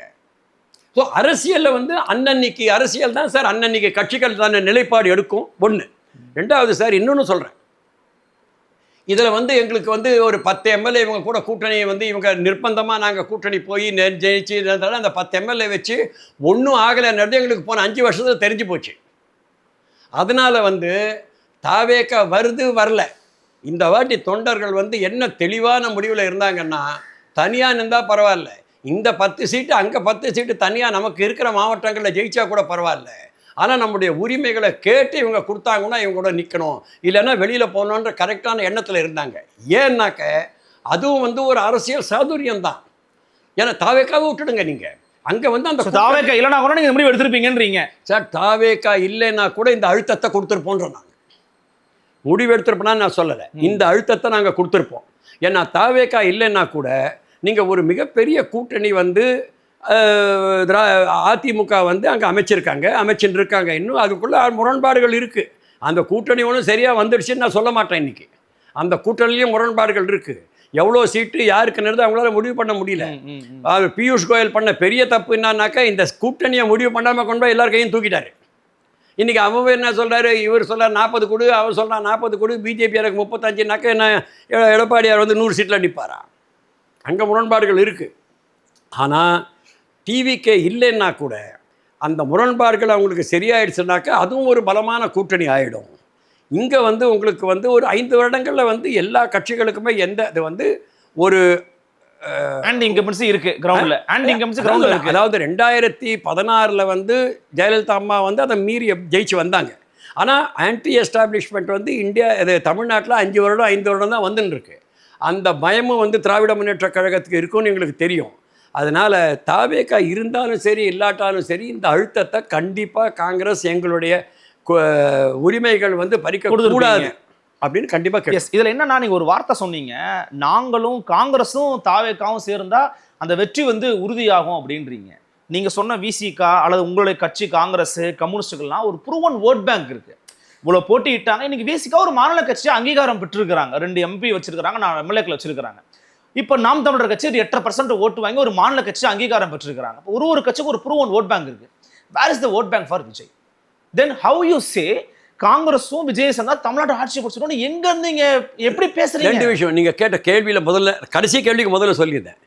வேர் is the vote bank for Vijay அப்படின்னு கேட்குறீங்க. ப்ரூவன் ஓட் பேங்க், அந்த வார்த்தை யூஸ் பண்ணுங்க. ப்ரூவன்ற வேர்டு நீங்கள் இப்போ யூஸ் பண்ணுறீங்க, அப்போ யூஸ் பண்ணல. Where is the vote bank for விஜய்னு கேட்குறீங்கல்ல. நீங்கள் வந்து ஒரு பேட்டிக்காக இதை கேட்குறீங்களா, இல்லை கிரவுண்ட் லெவலில் வந்து விஜய்க்கு ஒன்றுமே இல்லைன்னு நினைக்கிறீங்களா? நீங்கள் நான் ஒன்றுமே இல்லைன்ற வார்த்தையை பயன்படுத்தல. அதாவது ப்ரூவன் ஓட் பேங்க் தான் இல்லைன்றீங்க. ஓட் பேங்க் இல்லைன்னு சொல்ல முடியாது. ஒன்று. ரெண்டாவது வந்துங்க 2 இன்ஸ்டன்சஸ் இருக்குது. 2 பேரோட இன்ஸ்டன்சஸும் இவருக்கு கோயின்சிடென்ஸாக இருக்குது. இன்ஃபேக்ட் என்ன கேட்டால் 3 இன்ஸ்டன்ஸ் இருக்குது. எம்ஜிஆர் அவர்கள் திராவிட முன்னேற்ற கழகத்தை விட்டு தனியாக ஆட்சி அமைத்த போது அவருக்கு வந்து ஏற்கனவே பார்ட்டியில் இருந்தார், நல்ல லீடர்ஸ் எல்லாம் அவங்க கூட இருந்தாங்க. இருந்தாலும் பொருளாளராக இருந்தார், இருக்கட்டும், எம்எல்ஏவாக இருந்தார், இருக்கட்டும். அப்படி இருந்து கூட அந்த நேரத்தில் வந்து 2 கட்சிகள் தான். அதில் காங்கிரஸ் வீக்கான கட்சி. அன்னைக்கு காமராஜர் வந்து இல்லை. அன்னைக்கு காமராஜர் இல்லாத காங்கிரஸ், அன்னைக்கு ஜனதா காங்கிரஸ் எல்லாம் பிரிஞ்சு இருந்தது. மூப்பனார் வந்து இந்த பக்கம் போகலாமா அந்த பக்கம் போகலாமா, நெடுமாறன் இங்கே இருக்கலாமா அங்கே இருக்கலாமா இருந்த அந்த நேரத்தில் எம்ஜிஆர் அவர்கள் முடிவெடுத்து வந்தார். சரி முடிவெடுத்து வந்தார், முடிவெடுத்து நல்ல பொருளாளராக இருந்தார், நல்லபடியாக வந்தாங்க. ஏன்னா 20 சீட்டு 30 சீட்டாக ஜெயிச்சார், ஆட்சிக்கு வந்தார். அதே மாதிரி வந்து என்டி ராமாராவை வந்து ஏதோ ஒரு காரணத்துக்காக தான் அவமானப்பட்டதாக நினச்சதாக உடனே அந்த கோவத்தில் வந்து கட்சி ஆரம்பித்தவரை வந்து காங்கிரஸை வந்து அந்த தேர்தலை வந்து தரமட்டமாக்கினார். மூணாவது நம்ம நாட்டை எடுத்துப்போம், நம்ம தமிழ்நாட்டை எடுத்துப்போம். அதிமுக திமுக இவங்களுக்கு எதிராக வந்து மக்கள் மத்தியில் வந்து ஒரு ஓட்டர் ஃபட்டீக் இருக்குது. இவங்க வந்து என்ன மறுபடியும் வராங்க நினைக்கிறாங்கன்னு நினச்சப்ப விஜயகாந்த் அவர்கள் அந்த கட்சியை வந்தப்ப அவருக்கு எந்த அளவுக்கு ஒரு இது வந்தது, மக்கள்கிட்ட வந்து 8% ஓட்டு வாங்கினாரு, அவர் ஒருத்தர் தான் எம்எல்ஏ ஆனார். இல்லை அது ஓகே, நான் என்ன சொல்கிறேங்க, எவ்வளோ % ஓட்டு வாங்கினாரு? 8%. ஓட்டுல 8% அவர் ஒருத்தர் தான் எம்எல்ஏ ஆனார். ஆட்டம் அது பற்றி ஆட்டம். அவர் 8% ஓட்டு வாங்கி ஒன்று தான் ஆனார். ஆனால் அதுக்கு அடுத்த வாட்டி வந்து எத்தனை % ஓட்டு வாங்கினார், எத்தனை எம்எல்ஏக்களை கொண்டு வந்தார் கூட்டணி வந்தப்புறம்? எதிர்கட்சியாக நின்னாரு, 29 எம்எல்ஏக்கள் வாங்க. நான் என்ன சொல்கிறேன்னா, இந்த 3 பேருமே நடிகர்கள், பாப்புலர் ஆக்டர்ஸ். என்டிஆராக இருக்கட்டும், திரு எம்ஜிஆராக இருக்கட்டும், திரு விஜயகாந்தாக இருக்கட்டும், 3 பேருமே பாப்புலர் ஆக்டர்ஸ். இன்றைக்கி வந்து தமிழ்நாட்டில் வந்து ஒரு மிகப்பெரிய பாப்புலர் ஃபிகர் வந்து விஜய் ஒன்று. ரெண்டாவது வந்து எம்ஜிஆர் இருந்த காலத்தில், என்டிஆர் இருந்த காங்கிரஸில், ஈவன் விஜயகாந்த் இருந்த காலத்தில் வந்து சோஷியல் மீடியா இந்த அளவுக்கு வந்து ஒரு பெரிய இதுவாக இல்லை. இன்றைக்கி சோஷியல் மீடியாவில் வந்து ஒவ்வொரு கிராமத்துலேயும் வந்து மொபைல் இருக்கிற நேரத்தில் வந்து விஜய் இளைஞர் மத்தியிலையும் சரி, பெண்கள் மத்தியிலையும் சரி, ஒரு மிகப்பெரிய இமேஜை கொண்டு போய் நிற்கிறாரு. ரெண்டாவது பக்கம் வந்து என்னைக்கு வந்து அதிமுக பிஜேபி கூட வந்து அலையன்ஸ் போட்டதோ அன்றைக்கே வந்து அதிமுகவுக்கு ஓட்டு போடக்கூடாதுன்ற நிலைமையில் இருக்கிற மக்கள் ஓரளவுக்கு நல்லாவே இருக்காங்க. மூணாவது வந்து 5 வருஷம் இவங்க ஆட்சி பண்ணிட்டாங்க, எங்களுக்கு பலது நல்லது நடக்கலை, சில பிரச்சனைகளாகவும் ஆயிருக்கு. நான் பிரச்சனைகளை பற்றி பேச வரும்போது எங்கள் கூட்டணி கட்சி நாங்கள் பேச முடியாது, அப்படி அது இருக்காங்கன்றப்ப விஜய் வந்து ஒரு ஆல்டர்னேட்டிவாக வராரு. அந்த விஜய் ஆல்டர்னேட்டிவாக வரும்போது நீங்கள் வந்து ஒரு மீகர் கணக்கு போட்டால் கூட, மீகர் கணக்கு நான் என்ன சொல்கிறேங்க, 50% பெண்கள், 50% பெண்களில், ஏன்னா ஓட்டர்ஸில் 100% ஓட்டர்ஸில் 50% பெண்கள். அந்த 50%ல் வந்து அவருக்கு வந்து 20% ஓட்டு போட்டால் கூட 10% பெண்கள் அவருக்கு ஓட்டு போடுறாங்க. 30% வந்து 18 வயசுலேருந்து 30 வயசுக்குள்ளே இருக்கிறவங்க. அதில் 15% வந்து பெண்களில் போயிடுறாங்கன்னு வச்சுக்கோங்க. மீதி 15% இளைஞர்கள். அதில் இளைஞர்கள் ஓட்டு வந்து அவருக்கு அந்த 15%ல் கிட்டத்தட்ட 60% வருது. 10% ஓட்டு, 7.5% கூட ஓட்டுக்கோங்க. 17%லேருந்து 18% ஓட்டு இன்றைக்கி விஜய்க்கு இருக்குது. நான் இதில் வந்து காங்கிரஸோட 8%லேருந்து 10%, 8 வச்சுக்கோங்க நீங்கள், அது போய் சேருது. இது இல்லாமல் திமுகவோட மெயின் இவர் யார், அலையன்ஸ் பார்ட்னர் யார், மைனாரிட்டிஸு. அந்த மைனாரிட்டிஸ் ஓட்டு அங்கே பிரிஞ்சு வந்ததுன்னா, இப்போ விஜயோட ஓட்டு இருக்கட்டும், காங்கிரஸோட ஓட்டு எடுத்துருங்க, விஜயோட ஓட்டு அந்த 18% நீங்கள் சொல்கிறதே வச்சுக்கிறேன், 20% வச்சுக்கிறேன். அது எங்கேருந்து வந்திருக்கு? மேலேருந்து வரல. திமுகலேருந்து பிரிஞ்சு வந்த ஓட்டு, அதிமுகலேருந்து பிரிஞ்சு வந்த ஓட்டு, மைனாரிட்டிலேருந்து பிரிஞ்சு, இதெல்லாம் சேர்த்து தான் 18. அப்போ நீங்கள் திமுக கிட்ட இருந்த 40% ஓட்டு இன்றைக்கி 40 கிடையாது. அதில் 8-10% விஜய் கிட்ட போயாச்சு. நீங்களும் 30ல் வந்துட்டீங்க, நீங்களும் அதிமுக 30ல் வந்துட்டீங்க. அங்கெல்லாம் குறையவே தான் இங்கே கூடி இருக்கு. உண்மை, ரைட்டா? ஏன்னா இது அப்படி இருக்கும்போது மைனாரிட்டி ப்ளஸ் காங்கிரஸ் ப்ளஸ் தாவேகா ப்ளஸ் திமுக அதிமுக மேலே இருக்கிற ஃபட்டீக், திமுக மேலே இருக்கிற இந்த 5 வருடத்தால் ஆன்டி எஸ்டாப்ளிஷ்மெண்ட்டு, அதிமுக வந்து பிஜேபி கூட கூட்டு சேர்ந்திருக்கின்ற அந்த இது, அதிமுகவில் வந்து ஏற்கனவே வந்து பிரிந்திருக்கின்ற அந்த ஓட்டுக்கள், அது வந்து தினகரனாக இருக்கட்டும், இப்போ சேர்ந்துருக்கலாம். ஓபிஎஸ் சசிகலா அம்மையார் வந்து தனியாக இருக்கிறாங்க, இப்போ இருக்கிறாங்க. அவங்க என்ன பண்ண போகிறாங்க தெரியாது. நீங்கள் பொலிட்டிக்கலாக பார்த்தீங்கன்னா கூட ஓபிஎஸும் சசிகலாவோட மெயின் எய்ம் வந்து எலெக்ஷன் ஜெயிக்கணும்னு கிடையாது, எடப்பாடி தோக்கணும்னு தான் இருக்கும். Spoil the idea. அதான். அப்படி இருக்கும்போது காங்கிரஸ் தாவேகா கூட்டணி ஏன் ஜெயிக்கணும்ன்றதுக்கு நான் சொன்ன காரணத்தில் ஏதாவது தவறு இருந்தால் நீங்கள் சொல்லுங்கள். எனக்கு என்ன ஒன்று ஆச்சரியமாக இருக்குன்னா, காங்கிரஸ் கட்சி வந்து இயல்பாகவே ஆன்டி ஆர்எஸ்எஸ், ஆன்டி பிஜேபி. ஆமாம். விஜயினுடைய ஒரு anti RSS, anti BJP activity நீங்கள் எனக்கு எடுத்து கொடுத்தீங்கன்னா, நான் வந்து சூப்பரான ஒரு ஐடியாலஜி இருக்கிற ஒரு ஆளோட நீங்கள் போறீங்கன்னு சொல்லுவேன். ஒரு பாப்புலர் ஃபிகருங்கிற ஒரே ஒரு ரீசனுக்காக நீங்க வந்து அலையன்ஸ் இருக்கிறதுங்கிறது தற்கொலை முடிவா மாறாது. இல்லை, நீங்க வந்து அவருடைய கரூர் அதுக்கு முன்னால் இருந்த பேச்செல்லாம் நீங்கள் பார்த்துருக்கீங்களா? அதெல்லாம் வந்து தினம் நான் மார்த்தட்டிக்கணுமா நான் ஆன்டி ஆர்எஸ்எஸ்னு, காங்கிரஸ் தினம் மார்த்தட்டிக்குதான் நாங்கள் ஆன்டி ஆர்எஸ்எஸ். சார் உங்களுடைய ரூட் அதே ரூட், அதை நான் புரிஞ்சுக்கிறேன். அவர் என்ன கிளியராக சொல்லியிருக்காரு, ஒன்று சொல்லியிருக்காரு, நான் வந்து கம்ப்ளீட்லி செக்யூலர்னு சொல்லியிருக்காரு. நான் செக்யூலர்னு சொன்னாலே அது காங்கிரஸ் ஐடியாலஜி தான், செக்யூலர்னு சொன்னாலே ஆன்டி ஆர்எஸ்எஸ் தான். நான் வந்து ஃபெடரலிஸ்ட்டை விரும்புகிறேன், நான் மத்தியில் வந்து ஒரு நல்ல ஆட்சி இருக்கணும், அதே சமயத்தில் மாநில அதிகாரங்கள் பாதுகாக்கப்படணும்னு சொல்லியிருக்காரு. மைனாரிட்டிஸ்க்கான அவங்களுடைய தேவையான பாதுகாப்பு அவங்களுக்கு கொடுக்கப்படணும்னு சொல்லியிருக்காரு. இதெல்லாம் மறுபடியும் சொல்ல முடியல. ரெண்டாவது, நீங்கள் விடுங்களேன்ற நான், உங்களுக்கு ஒன்றும் பயம் இல்லைல்ல, ஒன்றும் பயம் இல்லைல்ல, உங்கள்கிட்ட போலீஸ் இருக்குல்ல, போலீஸை வந்து பாதுகாப்பு கொடுக்க வேண்டியது நீங்கள் தானே, நீங்கள் அவரை பேச விடுங்களேன் சார்.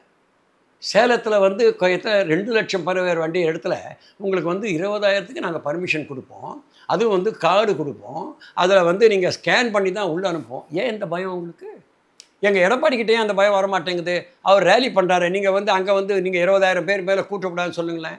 ஏன் உங்கள் கூட்டத்துக்கு ஏன் உங்களுக்கு பயம் வர மாட்டேங்குது? அங்கே வந்து மக்கள் வந்து சாக மாட்டாங்களா? அங்கே நெரிசல் வர்றதுக்கு வாய்ப்பு இல்லையா? வாய்ப்பு இல்லை.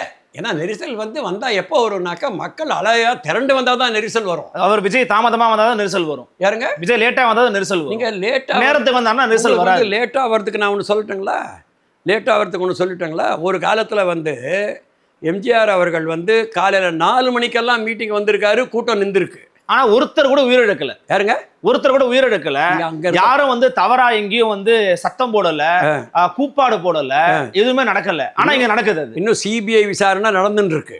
சிபிஐ விசாரணையில் வந்து யார் இந்த கூப்பாடை போட்டாங்க, யார் எலக்ட்ரிசிட்டியை நிறுத்தினாங்க, யாரால் இந்த கலவரம் ஏற்பட்டதுன்றது இன்னும் முடிவாகலை. நான் அதுக்கு மேலே இதை சொல்ல விரும்பலை. அதில் நீங்களே உங்கள் நேயர்களே வந்து என்ன மனசில் போட்டு எடுத்துக்கிறாங்களோ அவங்க எடுத்துக்கிட்டோம். இந்த முடிவாகட்டும் சார், உண்மை வெளியில் வரட்டும். ஆனால் ஏன் உண்மை இப்போ வெளியில் வராதுன்னா, பிஜேபிக்கும் சரி திமுகவுக்கும் சரி அரசியல் ஆதாயம் இதில் தேடணும்னு நினைக்கிறாங்க. அதனால தான் இந்த உண்மை வெளியில் வரல. உண்மை வெளியில் வரட்டுமே, சீக்கிரம் சிபிஐ விசாரணையை முடிங்க. யாரால் அந்த கலவரம் ஏற்பட்டது, யாரால் வந்து அந்த லைட் அப்போ நீங்கள் ஆஃப் பண்ணீங்க, ஏன் லைட் ஆஃப் ஆச்சு, அந்த வந்து முதல்ல ஆரம்பித்தது யார்? உங்கள்கிட்ட வீடியோலாம் இருக்குல்ல, எடுங்க. நீங்கள் அதெல்லாம் கொண்டு வராமல் வந்து நீங்கள் வந்து லேட்டாக போனீங்க. சார், நான் திருவண்ணாமலையில் எங்கள் மாமா எலெக்ஷன் நிற்கிறார் சார். இது அப்போது நான் பார்த்துருக்கேன். எம்ஜிஆர் வந்து நாங்கள் அப்போல்லாம் வந்து எம்ஜிஆர் கூட கிடையாது, நாங்கள் வந்து திமுக கூட கூட்டணி. ஆனால் வந்து எம்ஜிஆர் வராருன்றதுக்காக 1980 நாங்கள் போகிறோம் சார். மக்கள் வந்து காலையில் 3 மணி 4 மணியெல்லாம் நின்று எம்ஜிஆரை பார்க்குறதுக்கு நின்றுருக்காங்க சார். அதுதான் ஒரு ஸ்டார் அட்ராக்ஷன். நீங்கள் அந்த மாதிரி இருக்கும்போது வந்து இவர் லேட்டாக வருது, சில காரணங்களுக்காக வரலாம். எல்லாருமே எத்தனை பேர், நான் இன்றைக்கி ஒரு உதாரணம் சொல்லட்டுமா அவங்களுக்கு? ஏன் வைஜெயந்தி மாலாவுக்கு 91 சீட்டு கிடைக்கல? 89 எம்பியாக இருக்கிறவங்க ஜெயலலிதா அம்மா லேட்டாக வந்தாங்கன்ற காரணத்துக்காக நான் தாம்பரம் மீட்டிங்கு போனோன்னு கிளம்பி போயிட்டாங்க. நான் வந்தப்போ வைஜெயந்தி மாலா இல்லைன்னு இருக்கிற ஒரே காரணத்துக்காக ஜெயலலிதா அவர்கள் வந்து ராஜீவ்காந்தி கிட்ட சவுத் மெட்ராஸ் எனக்கு போகணும், எங்கள் டாக்டர் ஸ்ரீதர் தான் நிற்க போகிறான்னு சொல்லி அந்த சீட்டை வாங்கினாங்க. லேட்டாக வருதுன்றது வந்து ஒரு காரணமே கிடையாது. இல்லை சார், எனக்கு என்னன்னா, யுவர் சீனியர் லீடர், நீங்கள் தொடர்ச்சியாக வந்து டெல்லி, தமிழ்நாடு, இந்திய அளவில் அரசியலை பார்த்த ஒரு நபர். உதாரணத்துக்கு நீங்கள் எம்ஜிஆர் எடுத்துக்கிறீங்க, என்டிஆர் எடுத்துக்கிறீங்க, ஏன் இந்த சிரஞ்சீவி, பவன் கல்யாணம் எடுத்துக்க மாட்டீங்களா? இவங்களெல்லாம் உங்கள் கண்களில் வந்து பெரிய நடிகர்களாக தெரியலையா? 2 விஷயம் இருக்குது. நீங்கள் வந்து அரசியலில் வந்து உங்கள் பாப்புலாரிட்டியை வச்சு வந்துடுறது ஒன்று, அதுக்கப்புறம் அரசியலை எப்படி நடத்தி கொண்டு போகிறேங்கிறது ஒன்று. எப்படி நடத்துகிறார் விஜய்? யார்? How is handling the politics in Tamil Nadu Vijay? இந்த எலெக்ஷன் முடிஞ்சாலோடைய அவர் எப்படி நடத்துகிறாருன்னு உங்களுக்கு எப்படி தெரியும் சார்? வெளியில் வரணும் சார், லீடர்னா வெளியில் வரணும் சார், மக்களை சந்திக்கணும் சார், பேசணும் சார், ஒரு இஷ்யூ குரல் கொடுக்கணும் சார். விடுங்களே, நீங்கள் ஏன் குரல் கொடுக்கலன்னு சொல்லாதீங்க. பனையூருக்கு கொண்டு வந்து பார்க்க வைக்கிறார் சார் எல்லாரும். இதுதான் ஒரு லீடருக்கான அழகா சார். இன்னைக்கும் நான் வந்து நாங்கள் ராகுல் காந்திக்கு வந்து இருக்கிற த்ரெட்ல வந்து நாங்கள் அங்கே போய் தான் பார்க்கணும் சார். பாரச்சோட யாத்திரை நடத்துறாரு சார் ராகுல் காந்தி, தெருவில் இறங்குறாரு சார் ராகுல் காந்தி. கரெக்டுங்க, அவர் லீடர். விஜய் லீடரா? லீடர் தான். இன்னைக்கு வந்து லீடர் யாரு சார்? உங்க பின்னால வந்து 10% 15. இன்னைக்கு சீமான் ஒரு லீடர் தான் சார். இன்னைக்கு அவர் பின்னால் அவ்வளோ சதவிகிதம் மக்கள் நிற்கிறாங்க. யார் மக்கள் வந்து தலைவராக ஏற்றுக்கிறாங்களோ அவங்க தான் சார் லீடரு. கருணாநிதி அவர்கள் இருந்தப்போ கூட வந்து எம்ஜிஆர் எடுத்துட்டவங்க மக்கள், அதனால் அவர் லீடரு. காமராஜர் அவர்கள் உயிரோடு இருந்தப்போ கூட அண்ணாக்கு வாக்களித்தவங்க மக்கள், அவங்க அது வந்து அண்ணா வந்து ஒரு லீடர். அப்படி தான் லீடர் உருவாக்குறாங்க. ராஜாஜி அவர்களால் வந்து கூட்டணி மந்திரி சபையில் வந்து அவர் வந்து பிரச்சனை உருவாக்கி அப்போ வந்து எல்லாரும் சேர்ந்து வந்து யாரால் முடியும்னு சொன்னாங்கன்னா காமராஜரால் முடியும்னு சொன்னப்போ அந்த காமராஜர் தான் லீடரு. லீடர் அப்படி தான் உருவாகிறாங்க. நீங்கள் லீடரை உருவாக்கக்கூடாதுன்றதுக்காக வந்து அவருடைய பேரணிகளுக்கோ இல்லைன்னா கூட்டங்களுக்கோ நீங்கள் தடை செஞ்சீங்கன்னாக்க அது அப்புறம் வெளியிலே வரல, அவர் உள்ளே உட்காந்துருக்காருன்னு சொன்னால் எப்படி? வெளியில் வர விடுங்க. ஸோ அவர் வரவிடாம தடுக்கிறது தமிழ்நாடு அரசு தான் நீங்க குற்றச்சாட்டு வைக்கிறீங்க. யார் 100% வந்து தமிழ்நாடு அரசு வந்து தடுக்கிறதா இல்லைனாக்கா பாதுகாப்பு நோக்கத்தோடு அதை செய்தான்னு எனக்கு தெரியல.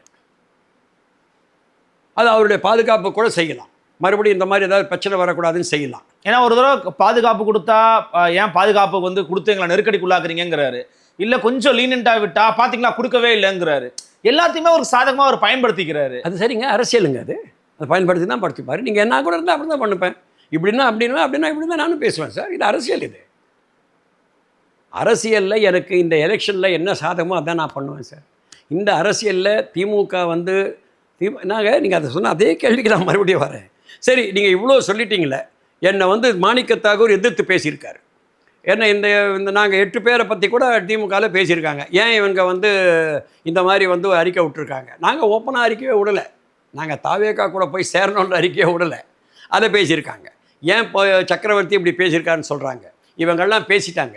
ஏன்னா எங்களுக்கும் இந்த உடன்பாடு கிடையாது, நீங்கள் வெளில போங்க நாங்கள் பார்த்துக்குறோன்னு ஏன் சொல்ல மாட்டேன்.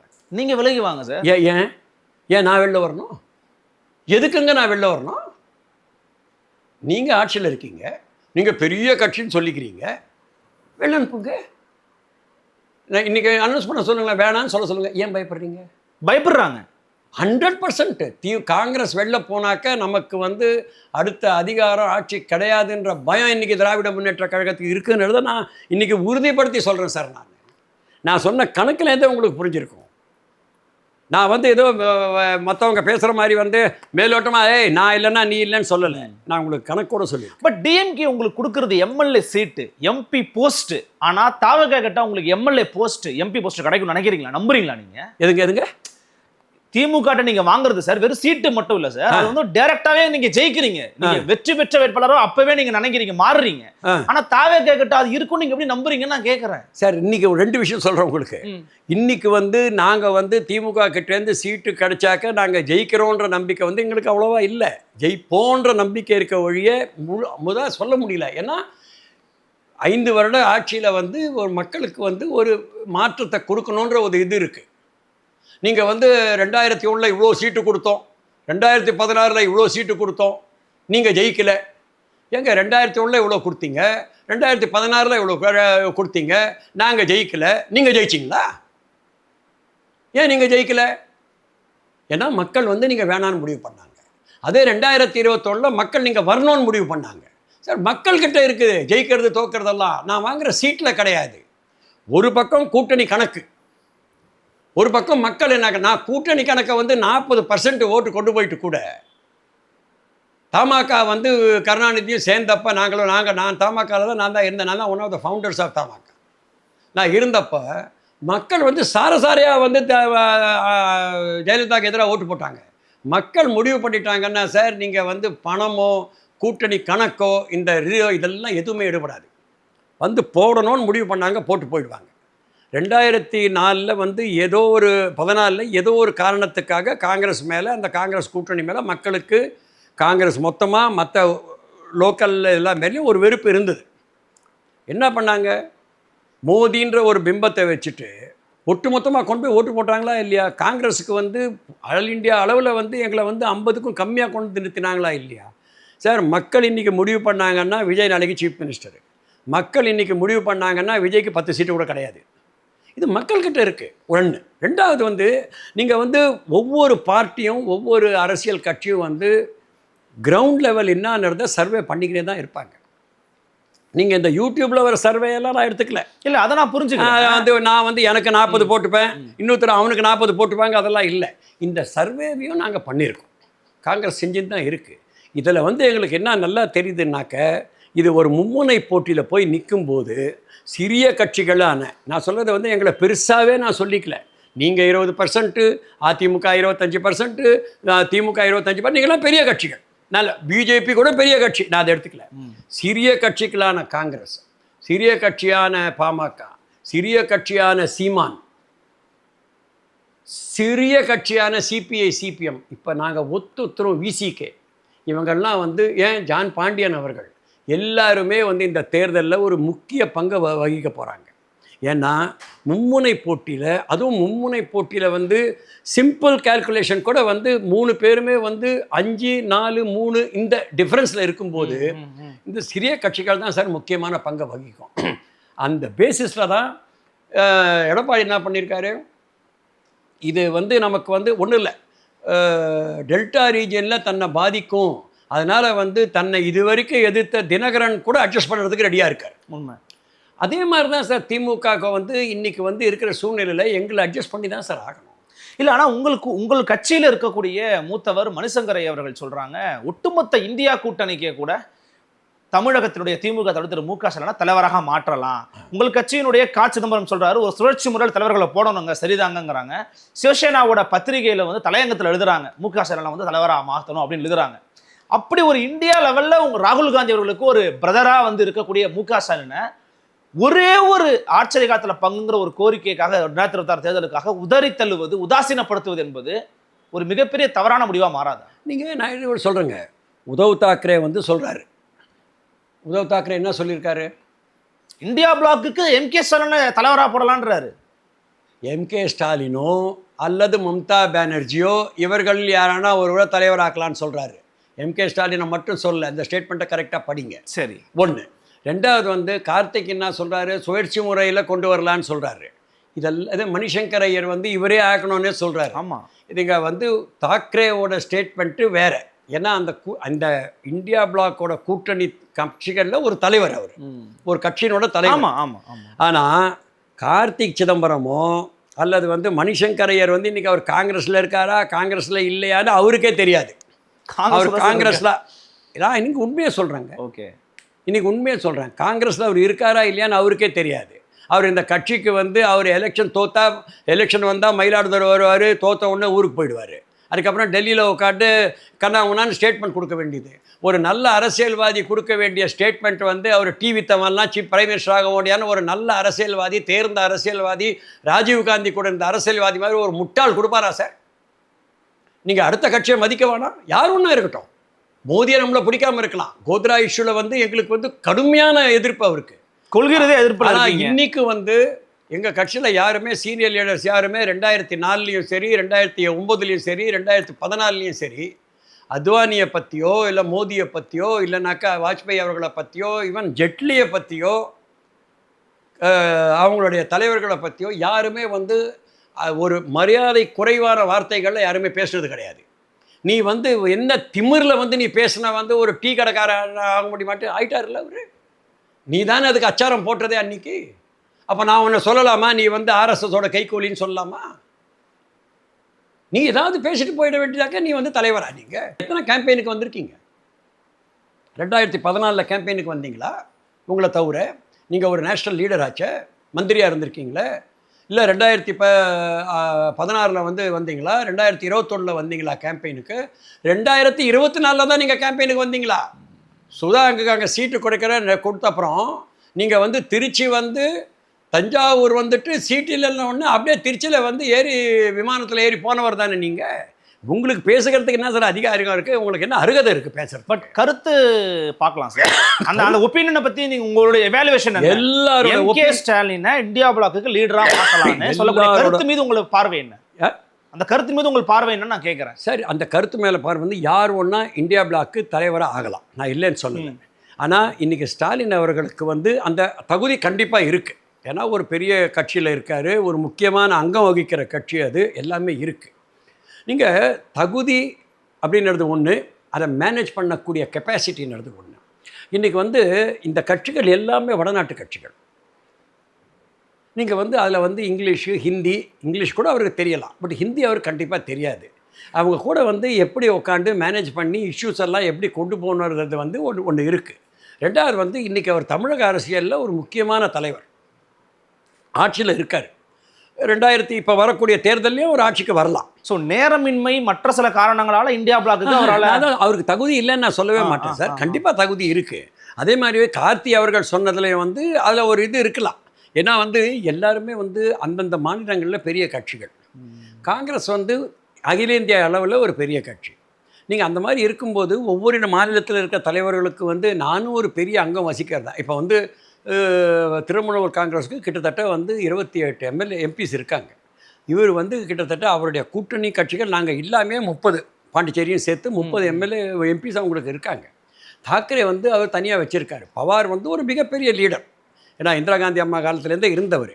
இவங்களுக்கெல்லாம் கூட வந்து ஏன் நான் வந்து இருக்கக்கூடாதுன்ற ஒரு எண்ண ஓட்டம் மனதில் இருக்கலாம், நான் இல்லைன்னு சொல்லேன். அவங்க அந்த அதுலேயும் தப்பு கிடையாது. ஏன்னா இது வந்து இது அகில இந்திய இந்த இந்தியா கூட்டணின்றது வந்து ஒரு இயக்கமோ ஒரு கட்சியோ கிடையாது, இது ஒரு அமைப்பு. எஸ், இந்த அமைப்புக்கு வந்து தலைவராக இருந்தால் தான் ராகுல் காந்திக்கு மதிப்பு, இல்லைன்னா அவருடைய ஈகோ அதை ஒத்துக்காதுன்றதெல்லாம் ஒன்றும் கிடையாது. ஏன்னா இது வந்து ஒரு கூட்டமைப்பு, இது எல்லாருமே வந்து ஒன்றா சேர்ந்து உட்காண்டு முடிவெடுக்கிறதா ஒரு இது ஒரு இயக்கமாக இருந்து இதை வந்து நான் வந்து இப்படி தான் இந்த வழி நடத்தணுன்றதெல்லாம் கிடையாது. இதில் வழி நடத்துறதுல என்னன்னாக்க பிஜேபி ஒரு விதத்தில் எல்லாரும் கிளியராக இருக்காங்க, ஆன்டி பிஜேபி. இந்த பிஜேபி எதிர்ப்பை வந்து எப்படி இந்தியா பூரா நம்ம கொண்டு போக முடியும்ன்றத முடிவெடுக்க ஒரு அமைப்பு தான் இது. இதில் யார் ஒன்றா தலைவராக வரலாம், ஸ்டாலின் தலைவராக வர்றதுக்கு அவருக்கு முழு தகுதி கண்டிப்பாக இருக்குது. எஸ், ஆனால் நான் சொல்கிறது என்னன்னாக்க இப்போ ஆட்சியில் இருக்கார், அடுத்த வாட்டி ஆட்சியில் வந்துட்டாருனாக்க அவருக்கு வந்து அந்த டைம் இருக்காதுன்னு நினைக்கிறேன். ஏன்னா இன்றைக்கி வந்து தமிழ்நாடு வந்து ஒரு மிகப்பெரிய ஃபாஸ்டஸ்ட் க்ரோயிங் ஸ்டேட்டாக இருக்குது. எந்த ஸ்டேட்டு ஃபாஸ்ட்டாக க்ரோ ஆகுதோ அந்த ஸ்டேட்டில் தான் வந்து நிர்வாகம் வந்து இன்னும் அதிகமாக அதனுடைய நிர்வாகத்தின் மேலே இருக்கிற அந்த நம்முடைய கவனம் தேவைப்படும். அதனால தான் வந்து நான் என்ன நினைக்கிறேன்னாக்கா ஸ்டாலின் அவர்களால் முடியாதுங்கிறதுக்கு தகுதியெல்லாம் கண்டிப்பாக இருக்குது, அவருக்கு இருக்குது, மம்தாக்கும் இருக்குது, எல்லாத்துக்குமே இருக்குது. அதே மாதிரி திரு கார்த்தி அவர்கள் சொன்னது போல் அது அவர் சொந்த கருத்தாக இருந்தால் கூட அந்த கருத்தை நான் ஆமோதிக்கிறேன், இதில் ஒன்றும் தப்பே கிடையாது. எஸ், நிறைவாக ஒரு கேள்வி. ஏன்னா இப்போ வந்து போயிட்டு இருக்கிற சூழலை பார்க்குற போது காங்கிரஸ் கட்சி ஒருவேளை வெளியில் வரணும் அப்படிங்கிற ஒரு முடிவு எடுத்தாலுமே கூட காங்கிரஸ் கட்சிக்கு உள்ளே இருக்கக்கூடிய பல முக்கியமான ஆட்கள், ஃபார் எக்ஸாம்பிள் உங்கள் கட்சியினுடைய மாநில தலைவர் திரு செல்வப்பிரந்தை அவர்களாக இருக்கட்டும், அல்லது வந்து இன்னும் பல முக்கியமான ஆளுமைகளாக இருக்கட்டும், அவங்களாம் வந்து பார்த்தீங்கன்னா ஐயா பாசிவா அவர்களாக இருக்கட்டும், ஒரு ப்ரோ டிஎம்கே மைண்ட் செட்டில் தான் இருக்கிறாங்க. அப்போது காங்கிரஸ் கட்சி இரண்டாக உடைந்தால் கூட ஆச்சரியப்படுவதற்கு இல்லை, இன்னொரு தமாக மாதிரி இன்னொன்று கூட உருவாகுவாங்க. அப்படி உருவானாங்கன்னா எண்ட் ஆஃப் த டே வந்து அது பிஜேபிக்கு தான் சாதகமாக போகுன்ற ஒரு பார்வை இருக்குது. வெளியில் வரணுங்கிற எண்ணம் இருக்கிறதா இன்னைக்கும்? Still now you have that ஐடியாவா? அப்படி வெளியில் வந்தீங்கன்னா காங்கிரஸ் கட்சி உடையுன்ற பர்ஸ்பெக்டிவ் பற்றி உங்களுடைய பார்வை என்ன? சார், எனக்கு தெரிஞ்சு வந்து காங்கிரஸ் கட்சி வந்து உடையும் பாசிபிலிட்டி ஆல்மோஸ்ட் நில்லுன்னு சொல்லலாம். நம்ம ஏன்னா கருத்து வேறுபாடு காங்கிரஸில் என்றைக்குமே இருக்கும். ஏன்னா ஆனால் கருத்து வேறுபாடு வந்து அவ்வளோ பெருசாக வளர்ந்து அதை காங்கிரஸ் கட்சி உடைக்கிற அளவுக்கு போனோம் அப்படின்னாக்க கண்டிப்பாக ஒரு தலைமை வேணும். நீங்கள் வந்து தலைவர் காமராஜர் அவர்கள் உடைச்சப்போ கூட தலைவரே காமராஜரே வந்து ஒரு காங்கிரஸ் ஆரம்பித்தப்போ ஒரு மிகப்பெரிய ஆளுமை. தலைவர் மூப்பனார் அவர்கள் வந்து அந்த கட்சியை உடைச்சி தமாக ஆரம்பித்தப்போ மூப்பனார் ஒரு மிகப்பெரிய தலைவர். நீங்கள் மூப்பனார் மாதிரி ஒரு தலைவரை காமிங்களா பார்க்கலாம். யார் இந்த கட்சியை நீங்கள் உடையிற காங்கிரஸை வந்து நடத்தி செல்லக்கூடிய அந்த தலைவர் வந்து இன்றைக்கி கிடையாது. திரு சிதம்பரம் அவர்களால் கூட முடியாது. இன்றைக்கி அவர் வந்து ஒரு வயது முதிர்ந்த தலைவராக இருக்கார ஒழிய நீங்கள் வந்து அவரால் கூட ஒரு கட்சி ஒரு கட்சி ஆரம்பித்தார், அப்புறம் திருப்பி இல்லை அது சில காரணங்களுக்காக ஆரம்பித்தார், வந்துட்டார். அதில் வந்து தவறுன்னு சொல்ல. அப்போ இருந்த சிதம்பரம் அவர்கள் வந்து இன்னையோடு இருந்த சிதம்பரத்தோட 25 வயது கம்மி. 2001 ஆரம்பித்தார், இன்றைக்கி 2026. ஸோ அதே நீங்கள் பார்க்கணும். ஸோ அதனால் வந்து கட்சி உடையிறது, கட்சியை வந்து யார் தலைமையில் உடையிறது, இந்த கேள்விகள்லாம் வரும். ஆனால் கட்சி உடையறதுக்கான வாய்ப்பே இல்லை. 2 சாரார் இருக்காங்க காங்கிரஸில் இன்னைக்கு. 2 சாரார், ப்ரோ டிஎம்கே ப்ரோ டிவிக்கு கிடையாது. அங்கே தான் நீங்கள் தப்பு பண்ணுறீங்க. 2 சாரார். திமுக சொல்லதை ஏற்றுன்னு கூட்டணியில் இருக்கணும், நம்ம சொல்கிறத ஏற்றுக்குன்னு திமுக கூட்டணியில் இருக்கணும். இந்த தான் 2 சாரார். இப்போ நான் கூட வந்து உடனே தாவேகா கூட போயிடணும், தாவேகா கூட போனாக்க ஜெயிக்க முடியுன்ற நம்பிக்கை எனக்கு இருக்குது. ஆனால் கூட்டணியை உடைக்கணுன்ற எண்ணம்லாம் எங்களுக்கு கிடையாது, எங்கள் யாருக்குமே கிடையாது. மாணிக் தாகூருக்கு கூட கிடையாது, யாருக்குமே கிடையாது. நான் அடித்து சொல்லுவேன், ஏன்னா இவங்கெல்லாம் எங்களோட டச்சில் இருக்காங்க. ஸோ 2 சாரார். திமுக என்ன சொல்கிறாங்களோ அதை கேட்டுட்டு கூட்டணியில் போகலாம், நம்ம சொல்கிறத கேட்டுட்டு திமுக ஒத்துக்குனாக்க கூட்டணியில் போகலாம். இந்த 2 சாரார் தான் இருக்காங்க. யார் அதிகமாக இருக்காங்க? யார் அதிகமாக? மெஜாரிட்டி யார்? நாங்கள் சொல்கிறத கேட்டுட்டு திமுக ஒத்துக்குனாக்க அந்த கூட்டணியில் போகலான்னு சொல்கிறவங்க தான் அதிகமாக இருக்காங்க. நீங்கள் உங்களால் பார்க்க முடியுது இல்லை? இன்னைக்கு வந்து கிரவுண்ட் லெவல்ல. பட் ஸ்டேட் பிரசிடென்ட் அதை பார்த்து எதுவும் சொல்லல. ஸ்டேட் பிரசிடென்ட் செல்வ பிறந்தகை அவர்கள் அந்த மாதிரி இன்னும் டிமாண்ட் வைக்கிறோம், அதை ஏத்துக்கிட்டா தான் கூட்டணி இல்லைனா இல்ல அப்பெல்லாம் பேசுறதே கிடையாது. ஒரு ஸ்டேட்டோட பிரசிடென்ட் காமராஜர் ஆட்சி நடந்துகிட்டுன்னு சொல்லி கமெண்ட்ஸ் கொடுத்துக்கிட்டு இருக்காரு. ஒரு ஸ்டேட் நீங்க வந்து ஒரு ஸ்டேட்டோட பிரசிடென்ட் வந்து என்ன மாதிரி இது ஸ்டாண்ட நிலைப்பாடை எடுக்கணுமோ அதை அவர் எடுக்கிறாரு. ஒரு ஸ்டேட்டோட பிரசிடென்ட் வந்து இப்போ நான் ஸ்டேட் பிரசிடென்ட் கிடையாது, நான் என்ன ஒன்றா சொல்லிட்டு போயிட்டே இருக்கலாம். ஆனால் ஒரு ஸ்டேட் பிரசிடென்ட் வந்து ஒரு தலைமைக்கு கட்டுப்பட்டவர். அவர் தலைமைக்கு வந்து மீறி அவர் வந்து தன்னுடைய இச்சை மனசில் வந்து அவருக்கு இருக்கலாம். ஏன் அவருக்கு இருக்காதா? நான் ஒரு மந்திரி ஆகணும், மந்திரி அவர் மனசில் இருக்காதா? இருக்கும், கட்டாயமாக கண்டிப்பாக இருக்கும். ஆனால் அவர் தலைவராக இருக்கின்ற ஒரே காரணத்துக்காக அவர் வந்து ஒரு நிலைப்பாடை எடுக்கணும்னா கூட தலைமையை கட்டுப்பட்டு எடுக்க வேண்டியதாக இருக்குது. அதே நேரத்தில் கூட்டணி தர்மத்திற்கு ஏற்றவாறு அந்த முடிவுகளை எடுக்க வேண்டியதாக இருக்குது. நான் என்ன சொல்கிறேன், இன்றைக்கி செல்வ பிறந்தை அவர்களை மாற்றிட்டு வேறு யாரோ ஒருத்தரை தலைவராக போட்டாக்க கண்டிப்பாக நாளைக்கு செல்வ பிறந்தகை நானும் இதே பக்கத்தில் உட்காந்து எங்களுக்கு ஆட்சியில் பங்கு ஓணுன்னு தான் சொல்லுவோம். ஏன்னா அவரும் வந்து கூட்டணி ஆட்சியில் தான் மந்திரி ஆகணும்னு தான் நினைப்பார் சார். யாரும் நினைக்க மாட்டாங்க. ஆனால் அவரால் சொல்ல முடியாது இன்றைக்கி. அதனால் வந்து செல்வ பிறந்தகை அவர்கள் வந்து என்ன மனசில் வச்சுருக்காருன்றத வெளியில் சொல்கிறாருன்றது நமக்கு தெரியாது. ஏன்னா கூட்டணி தர்மம், கட்சியோட தர்மம், கட்சி தலைமை இது கட்டுப்பட்டு தான் அவரால் சொல்ல முடியும். எஸ், நிறைவாக ஒரு கேள்வி மட்டும். ஏன்னா இப்போது விஜயனுடைய விமர்சனம் அப்படிங்கிறது அதிகமாக டுவர்ட்ஸ் டிஎம்கேவாக தான் இருக்குது. அஃப்கோர்ஸ் நீங்கள் அவர் வந்து ஆன்டி பிஜேபின்னு சொல்லிட்டே இருக்கணும் அவசியம் இல்லைங்க, அவருடைய கொள்கையை பார்த்தால தெரியுதுங்க அப்படின்றீங்க. இருந்தாலும் அவர் திமுக மேலே வைக்கக்கூடிய விமர்சனம் அப்படிங்கிறது பார்த்தீங்கன்னா கொள்கை ரீதியான விமர்சனங்கள் பெருசாக கிடையாது. நாங்கள் வந்து திமுகவோட கொள்கை ரீதியாக வேறுபடலை, அரசியல் ரீதியாக வேறுபடுறோம் அப்படின்னு தான் சொல்கிறாங்க. அதில் ஒரு இருக்கக்கூடிய மிக முக்கியமான குற்றச்சாட்டு அப்படிங்கிறது மன்னர் ஆட்சி, வாரிசு அரசியல் அப்படிங்கிறத முன்வைக்கிறாரு. ஆனால் அதை காங்கிரஸ் மேலே முன்வைக்க மறுக்கிறாரு. அவருடைய மன்னராட்சி வாரிசு அரசியல் அந்த விமர்சனத்தை நீங்கள் எப்படி மதிப்பீடு செய்வீங்க? நீங்கள் வந்துங்க மன்னராட்சின்றது வந்து அந்த விமர்சனத்தை வந்து அதுக்காகத்தான் அவர் வந்து திமுகவை எதிர்க்கிறாருன்ற அதிகமாக இல்லை. அதாவதுங்க அரசியலுக்காக பேசுறது ஒன்று, மக்கள் கிட்ட அரசியலுக்கு வந்து நான் ஜெயிக்கணுன்றதுக்காக நான் வந்து கண்டிப்பாக பேசுவேன். ஆனால் வந்து இன்றைக்கி ஆல் இண்டியா லெவலில் நான் வந்து திராவிட முன்னேற்ற கழகமாக இருக்கட்டும், அது எந்த கட்சி ஒன்றா இருக்கட்டும், அதில் வந்து எந்த கட்சியில் வந்து நீங்கள் வந்து ஜென்ரேஷன் இது இல்லை, திராவிட முன்னேற்ற கழகத்தில் மட்டும்தான் இருக்கா? இல்லை, அதுதான் எங்கள் காங்கிரஸில் வந்து என்ன சார் யார் தலைவராக முடியும்? நான் மறுபடியும் அதே தான் வரேன். மக்கள் யாரை தலைவராக ஏற்றுக்காங்களோ அவங்க தான் சார் தலைவராக முடியும். ராகுல் காந்தி அவர்களை வந்து மக்கள் ஏற்றுக்கொண்டதால் தான் அவர் தலைவராக ஒழிய ராஜீவ்காந்தியோட மகனாக பிறந்தார் என்ற ஒரே காரணத்துக்காக மட்டும் அவர் தலைவராக இல்லை. உத்தவ் தாக்கரே வந்து பாபா சாஹேப் தாக்கரேவோட மகன் என்ற காரணத்துக்காக அவர் தலைவர் ஆனார். ஆனால் அதை அவரால் சஸ்டைன் பண்ண முடியல. யார் சஸ்டைன் பண்ண முடியுமோ அவங்க தான் தலைவர். ஸ்டாலின் இன்றைக்கி சஸ்டைன் பண்ணிட்டார். நாளைக்கு உதயநிதி சஸ்டைன் பண்ணுவாரா இல்லையான்னு நமக்கு தெரியாது. அதனால் வந்து நீங்கள் அந்தந்த மாநிலங்கள் இப்போ பவர் இல்லை, அதான் விஜயோட அந்த விமர்சனத்தை நீங்கள் எப்படி பார்க்குறீங்க? சரி நினைக்க தவறு நினைக்கிறீங்க? அந்த விமர்சனத்தை வந்து நான் வந்து ஒரு தேர்தலுக்கான யுக்தின்னு தான் நான் பார்க்குறேன், வேறு எதுவுமே நான் பார்க்கல. பட் அவருடைய எண்ணங்கள் என்னன்னாக்கா திராவிட முன்னேற்ற கழகத்திற்கும் அதிமுகவிற்கும் வந்து ஒரு மாற்று வேணும்னு மக்கள் நினைக்கிறாங்க. அந்த மாற்றாக வேணும் இருக்கணும்னு நினைக்கிறாரு. அதற்கு தேவையான அரசியல் யுக்திகளில் என்னென்ன யூஸ் பண்ண முடியுமோ அதை யூஸ் பண்ணுறாரு. ரெண்டாவது வந்து நீங்கள் அதை ஒரு அழகாக அந்த கேள்வி கேட்டு டக்குன்னு மாற்றிட்டீங்க. ஏன் திமுகவை மட்டும் விமர்சனம் பண்ணுறாருன்னு கேட்டீங்க. ஏன்னாக்க நீங்கள் வந்து என்னைக்கு வந்து அதிமுக பாஜக கூட போச்சோ அதை விமர்சனம் பண்ண வேண்டிய அவசியமே இல்லை. மக்களை 65 எம்எல்ஏக்கள் இருக்காங்க சார். அதிமுக வந்து அண்டர் எஸ்டிமேட் பண்றீங்க சார். நீங்க ஏங்க 65 எம்எல்ஏக்கள் வச்சிருக்காங்க சார் அதிமுக. தமிழ் எதிர்க்கட்சி தலைவர் சார். அவரு எப்போ ஜெயிச்சாங்க? 2021 ஜெயிச்சாரு. 2021 வந்து அவங்க பிஜேபி கூட கூட்டணி இருந்ததா சார்? கூட்டணி இருக்காங்களா கூட்டணி இல்லையாங்கிறது ரெண்டாவது சார். கூட்டணி இருந்தது, அதான் சார் சொல்றேன். கூட்டணி இருந்தது. எதிர்க்கட்சி தலைவர் அவர்தான் எடப்பாடி பழனிசாமி. கரெக்ட்டுங்க. அப்புறம் பேச மாட்டேன்னா என்ன அர்த்தம்? கரெக்ட்டுங்க. அப்ப 2021 அந்த பிஜேபியோட கூட்டணி இல்லாம இருந்திருந்தாக்கா அவர் என்னவா இருந்திருப்பாருன்னு ஒரு நிமிஷம் நீங்க எப்பவுமே ஹைபாத்தட்டிக்கல் கேட்குறீங்க. இப்படி இருந்தா எப்படி இருக்கும், அத்தைக்கு மீசம் முளைச்சா சித்தப்பானுக்கு எப்படி இருக்கும்னு கேட்குறீங்க. ஒருவேளை பிஜேபி கூட 2021 எடப்பாடியார் கூட்டணி வைக்காம இருந்தா எப்படி இருந்திருக்கும்? அதையும் ஒரு நிமிஷம் யோசிச்சு பாருங்க. அரசியல் வேறு மாறி இருக்கும். இன்றைக்கி 60 எம்எல்ஏ அவருக்கு 90 எம்எல்ஏவாக இருந்திருக்கலாம். இன்றைக்கி திராவிட முன்னேற்ற கழகம் 110 வந்திருக்கலாம்.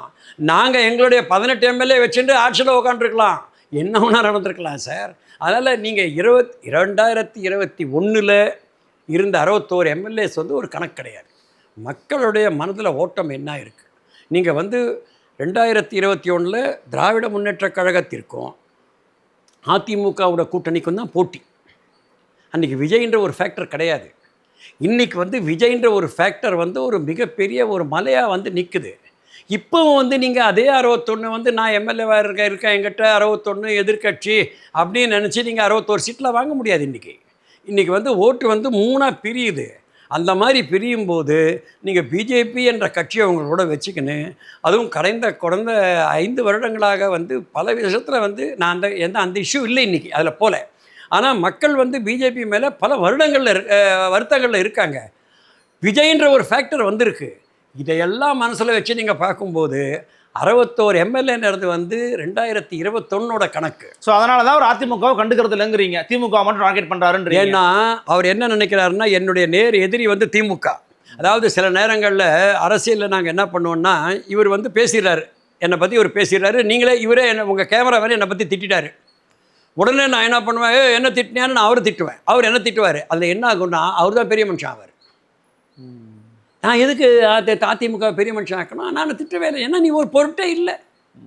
அதிமுக இன்றைக்கி 3-4 உடஞ்சி கிடக்குது சார். அதில் 5வது உடைசல் தான் வந்து செங்கோட்டையன் வந்து டிவி கேக் பண்ணுது. சசிகலா அம்மையார் இல்லை, டிடிவி தினகரன் தனியாக இருக்கார் சார். இல்லை நீங்கள் வந்து இவ்வளோ சொல்கிறீங்க, அதிமுக கூட்டணி வந்து பில்ட் ஆகலாம் நிறைய பேர் பேசுனாங்க.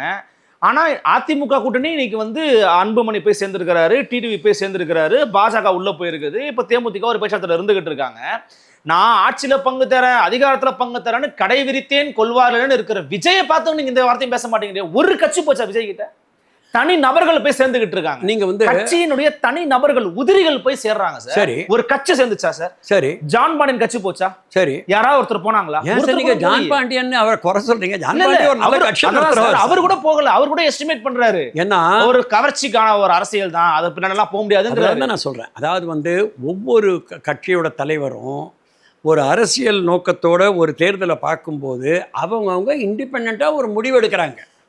இங்கே போனால் சரியா இல்லை. எனக்கு என்ன சந்தேகமாக இருக்குன்னா, கூட்டணிலாம் இருக்கிற அதிமுகவை நீங்கள் வந்து ஒன்றும் இல்லைங்க ரொம்ப கம்மியாக இருக்காங்கன்றீங்க. கூட்டணிக்கு கூப்பிட்டு கூட ஒருத்தர் கூட வராத விஜய் சூப்பராக இருக்கிறாருங்க அப்படின்னு சொல்கிறது வந்து என்ன மாதிரி புரிஞ்சுக்கிறதுன்னு கேட்குறேன். என்ன புரிஞ்சுக்கிறதுனாக்கா, இன்னும் வந்து என்னுடைய அதாவது ஒவ்வொரு இப்போ நீங்கள் ஜான் பாண்டியன் அவர்களுடைய பேச்சு சொன்னீங்க. ஜான் பாண்டியன் அவர்கள்கிட்ட நான் பேசினப்போ அவர் என்ன சொன்னாருன்னா, எனக்கு சரியான மரியாதை கொடுக்குற இடத்துல தான் நான் இருப்பேன்றாரு. என்ன அப்படின்னா என்ன அர்த்தம்னா, எனக்கு சரியான சீட்டை கொடுக்குற இடத்துல தான் நான் இருப்பேன்னு அர்த்தம். அப்படியா? இப்போ நீங்கள் வந்து இந்த கூட்டணி சரியாக இருக்குன்றீங்க. இங்கே மொத்தம் என்னன்னாக்கா நீங்கள் குழப்பம் உண்டாக்குறீங்க. நீங்கள் அதிமுக கூட்டணி குழப்பம் இல்லைன்னு நினைக்கிறீங்களா? இன்றைக்கி நாங்கள் வந்து ஓப்பனாக வந்து சீட்டு கேட்குறத அவங்க வந்து டிடிவி தினகரன் உள்ளே வந்து ப்ரெஷர் கொடுத்துட்டுருக்காரு. ஏன் இன்றைக்கி வந்து இன்னும் கூட வந்து அவங்களால வந்து ஒரு இதை செயல்படுத்த முடியல, ஒரு பிரச்சார திட்டத்தை. இன்றைக்கி பிரச்சாரம் எல்லாத்தோட யாராவது கம்மியாக இருக்குது? அதிமுக தான் இன்றைக்கி பிரச்சாரம் கம்மி. 180 தொகுதியும் முடிச்சிட்டாரு சார். ஏற்கனவே ஒரு ரவுண்டு முடிச்சிட்டாரு, செகண்ட் ரவுண்டு போயிட்டு இருக்கு. மார்ச் மக்கள் மத்தியில் சொல்கிறேன், மக்கள் மத்தியில் அவர் போய் அவர் ஆளுங்களை பார்த்து இது பண்ணி எல்லாம் பண்ணி செட்டப் பண்ணி வந்துட்டார். மக்கள் மத்தியில் வந்து இன்றைக்கி வந்து அதிமுகவும் பிஜேபியோட கூட்டணியோட பிரச்சாரம் வந்து கம்ப்ளீட்டாக தொங்கி போயிருக்கு, 3வது இடத்துல இருக்காங்க. அவர் விஜய் என்ன நினைக்கிறாருனாக்கா, தேவையில்லை, நம்முடைய மெயின் எதிரி திமுக தான் சார். அவருடைய மெயின் எதிரி திமுக தான். ஏன்னா திமுக, காங்கிரஸ், மைனாரிட்டிஸு, சிபிஐ, சிபிஎம் இவங்கெல்லாம் இருந்தால் அந்த கூட்டணியை இன்றைக்கும் யாரும் ஜெயிக்க முடியாது. விஜயால் கூட ஜெயிக்க முடியாது. இந்த கூட்டணி கணக்கை எங்களுக்கும் தெரியும். இந்த கூட்டணி கணக்கு திராவிட முன்னேற்ற கழகத்துக்கும் தெரியும்.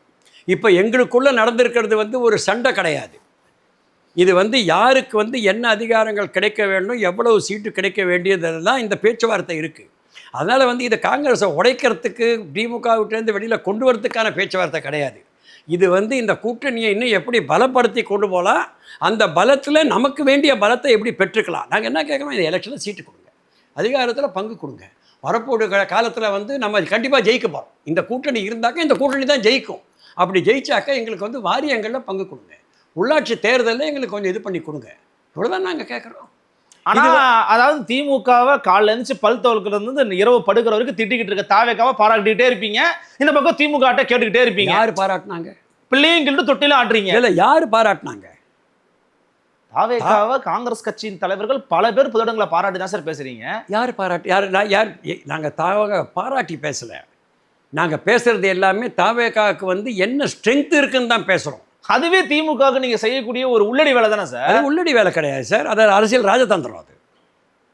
அது நான் வேற வார்த்தை கூட நீங்க ஒரு வேற வார்த்தை போடுறீங்க சார். வார்த்தைகளை உள்ளடி வேலைக்கும் ராஜதந்திரத்திற்கும் மிகப்பெரிய வித்தியாசம் இருக்குது. ரெண்டும் ஒரே வார்த்தை கிடையாது. நீங்கள் எப்படி உங்களுடைய உள்ளடி வேலைன்ற வார்த்தையை என் வாயில் புகுத்தலாம்? அதனால நான் ராஜதந்திரன்ற வார்த்தையை உங்கள் வாயில் புகுத்துறேன். பல விதமான கேள்விகளுக்கு ரொம்ப நிதானமாக பொறுமையாக யதார்த்தமாக கள நிலவரங்களோட உங்களோட கருத்துக்களை பகிர்ந்துக்கிட்டீங்க. பொறுத்திருந்து பார்க்கலாம் தமிழ்நாட்டினோட அரசியல்களும் எப்படி அடுத்தடுத்து நகரப்போகிறது என்று எங்களுக்காக கூட வருகனையும் கருத்தமிழத்தை மிக்க நன்றி சார். நன்றி. அதே நேரத்தில் நான் இன்னொன்று என்ன சொல்லணுன்னாக்க, ஒரு மிகச்சிறந்த தொகுப்பாளராக நீங்கள் இருக்கீங்க. நல்ல விஷயங்களை புரிஞ்சு எப்படியெல்லாம் மடக்கணும்ன்ட்டு பல இடங்களில் என்னை மடக்கியிருக்கீங்க. நீங்கள் நிறைந்த ஒரு மிகப்பெரிய ஒரு நெறியாளராக வர்றதுக்கு என்னுடைய வாழ்த்துக்கள். மிக்க நன்றி சார். உங்களுடைய வாசகர்களுக்கும் உங்களுடைய இந்த வட்டத்திற்கும் என்னுடைய மனமார்ந்த நன்றி. நன்றி நண்பர்களை மீண்டும் சந்திக்கலாம். நன்றி, வணக்கம்.